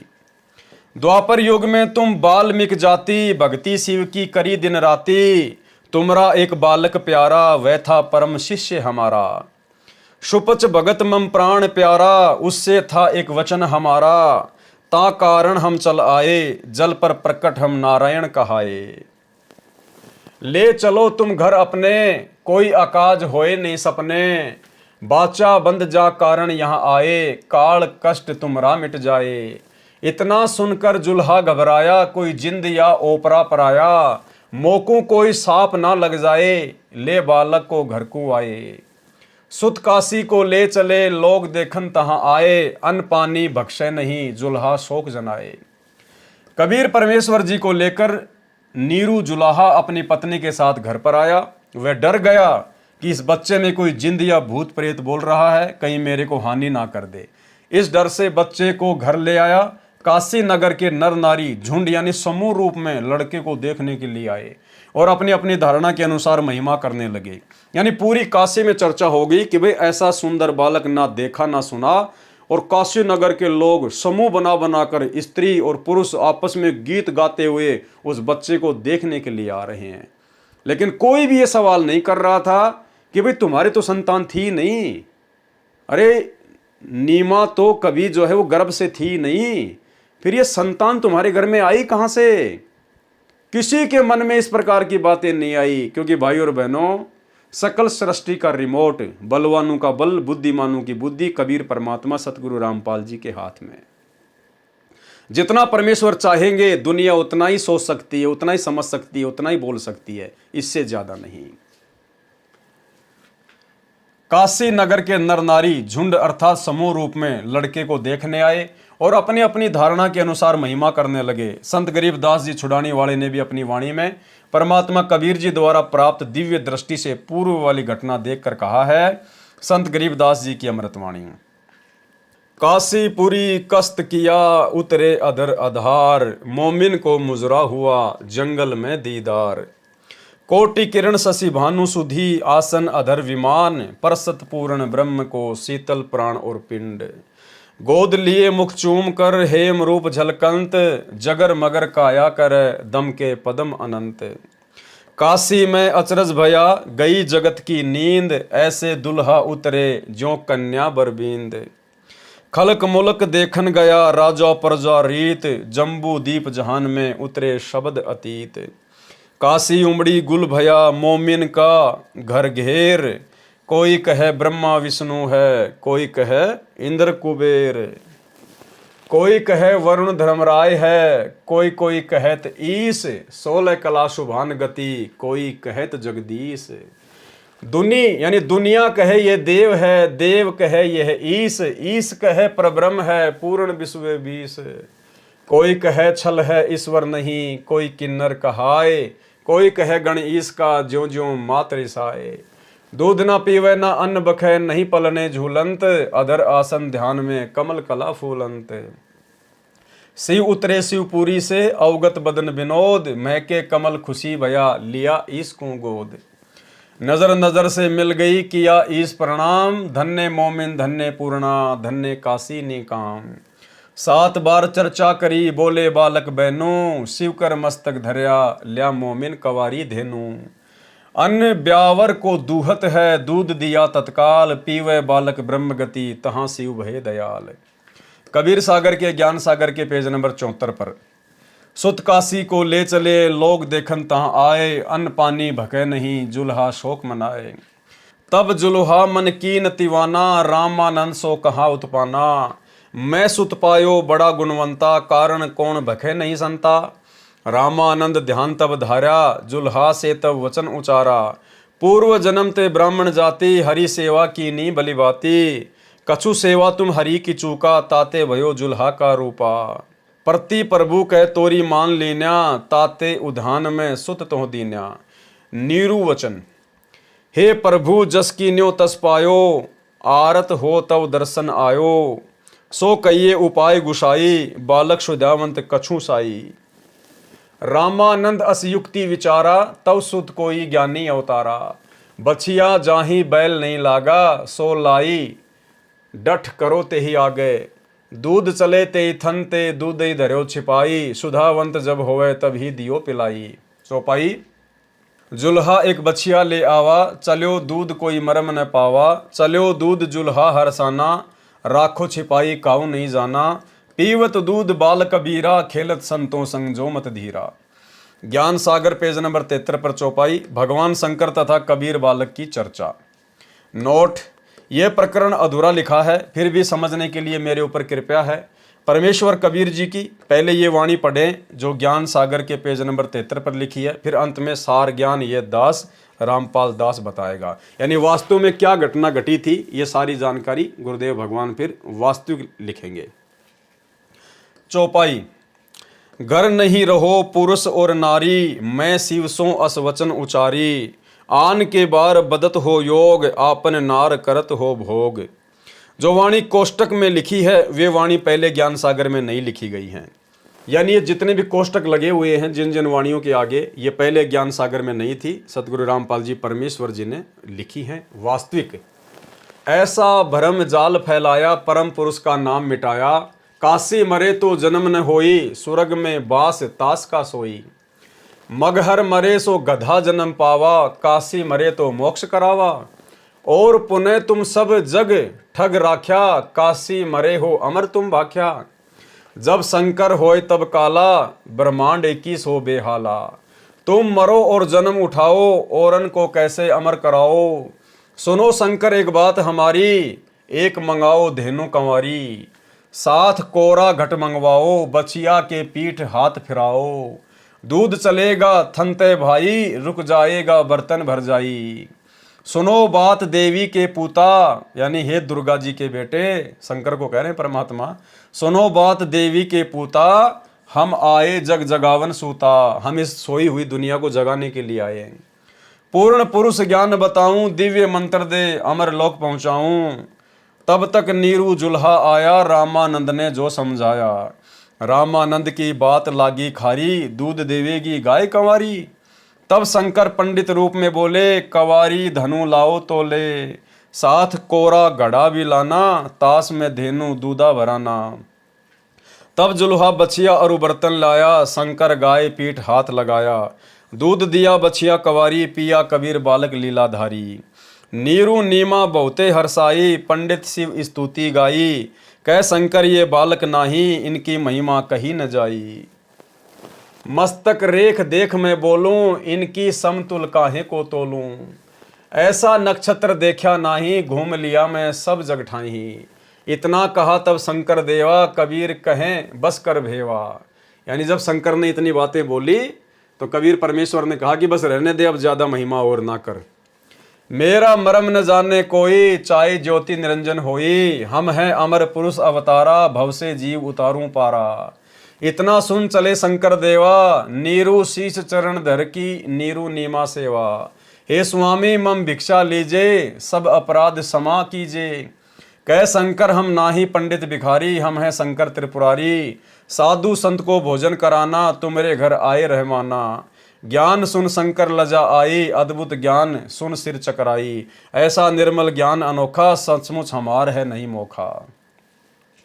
कबीर सागर अध्याय समसम वेद बोध, पेज नंबर 132 से 134 तक परमेश्वर कबीर जी की प्रकट होने वाली वाणी है, परंतु इसमें भी कुछ गड़बड़ कर रखी है। कहा है कि जुलाहा नीरू अपनी पत्नी का गोना, यानी विवाह के बाद प्रथम बार अपनी पत्नी को उसके घर से लाने को गोना अर्थात मुकलावा कहते हैं। ये गलत है।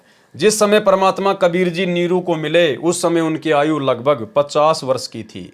विचार करें, गोने से आते समय कोई बालक मिल जाए तो कोई अपने घर नहीं रखता। वह पहले गांव तथा सरकार को बताता है, फिर उसको किसी निसंतान को दिया जाता है, यदि कोई लेना चाहे तो, नहीं तो राजा उसको बाल गृह में रखता है या अनाथ आलय में छोड़ते हैं। नीमा ने तो बच्चे को छोड़ना ही नहीं चाहा था। फिर भी जो सच्चाई वह है ही, हमने परमात्मा पाना है। उसको कैसे पाया जाता है, वह विधि सत्य है तो मोक्ष संभव है। ज्ञान इसलिए आवश्यक है कि विश्वास बने कि परमात्मा कौन है, कहाँ प्रमाण है, वह चेष्टा की जा रही है। अब केवल बालक कबीर जी ने कंवारी गाय का दूध पिया था, वे वाणी लिखता हूँ।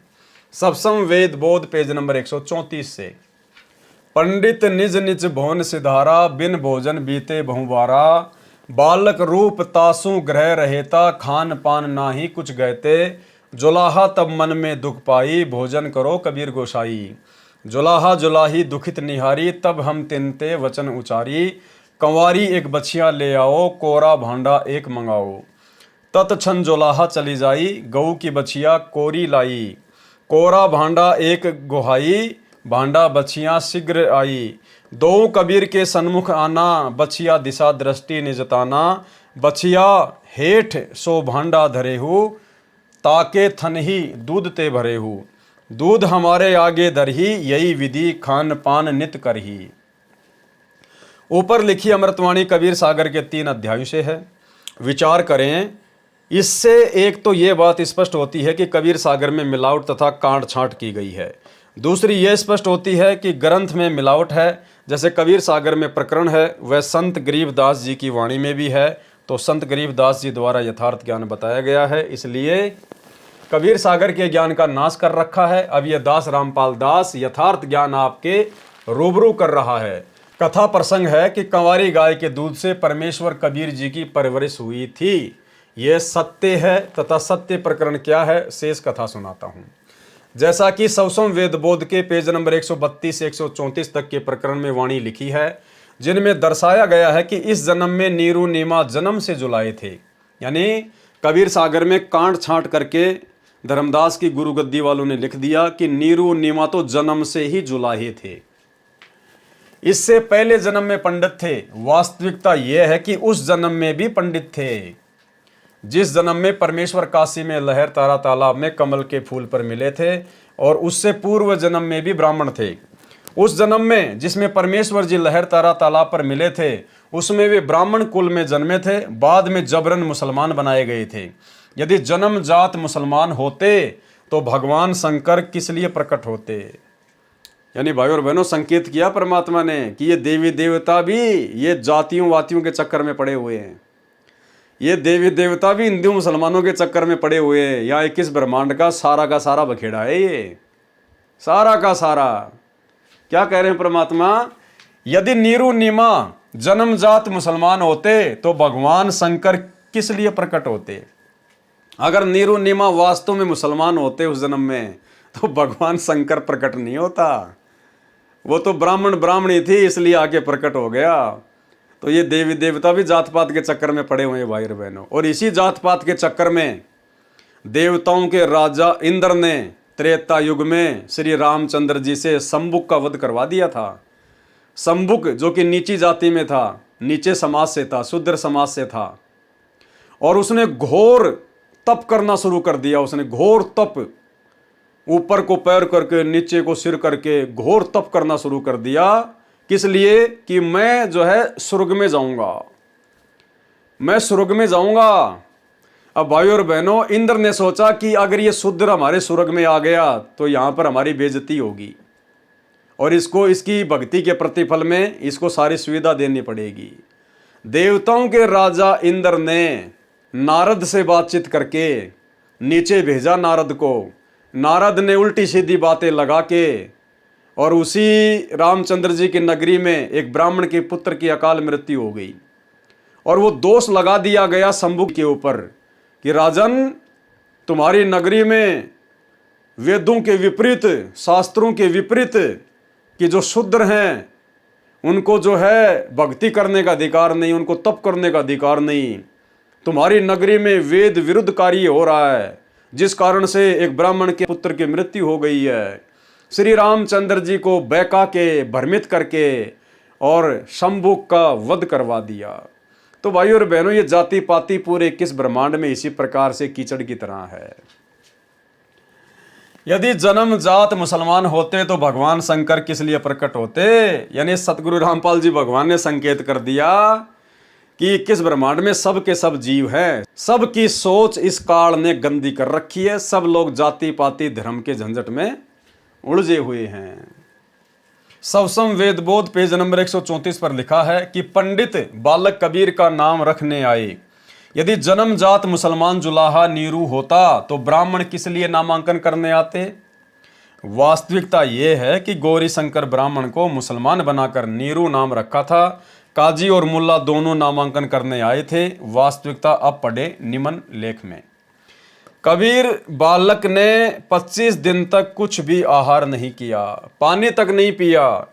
वेदों में प्रमाण है कि परमात्मा ऊपर के लोक से आकर जब जमीन पर प्रकट होता है, शिशु रूपधारी परमात्मा की परवरिश यानी पोषण कवारी गायों के दूध से होती है।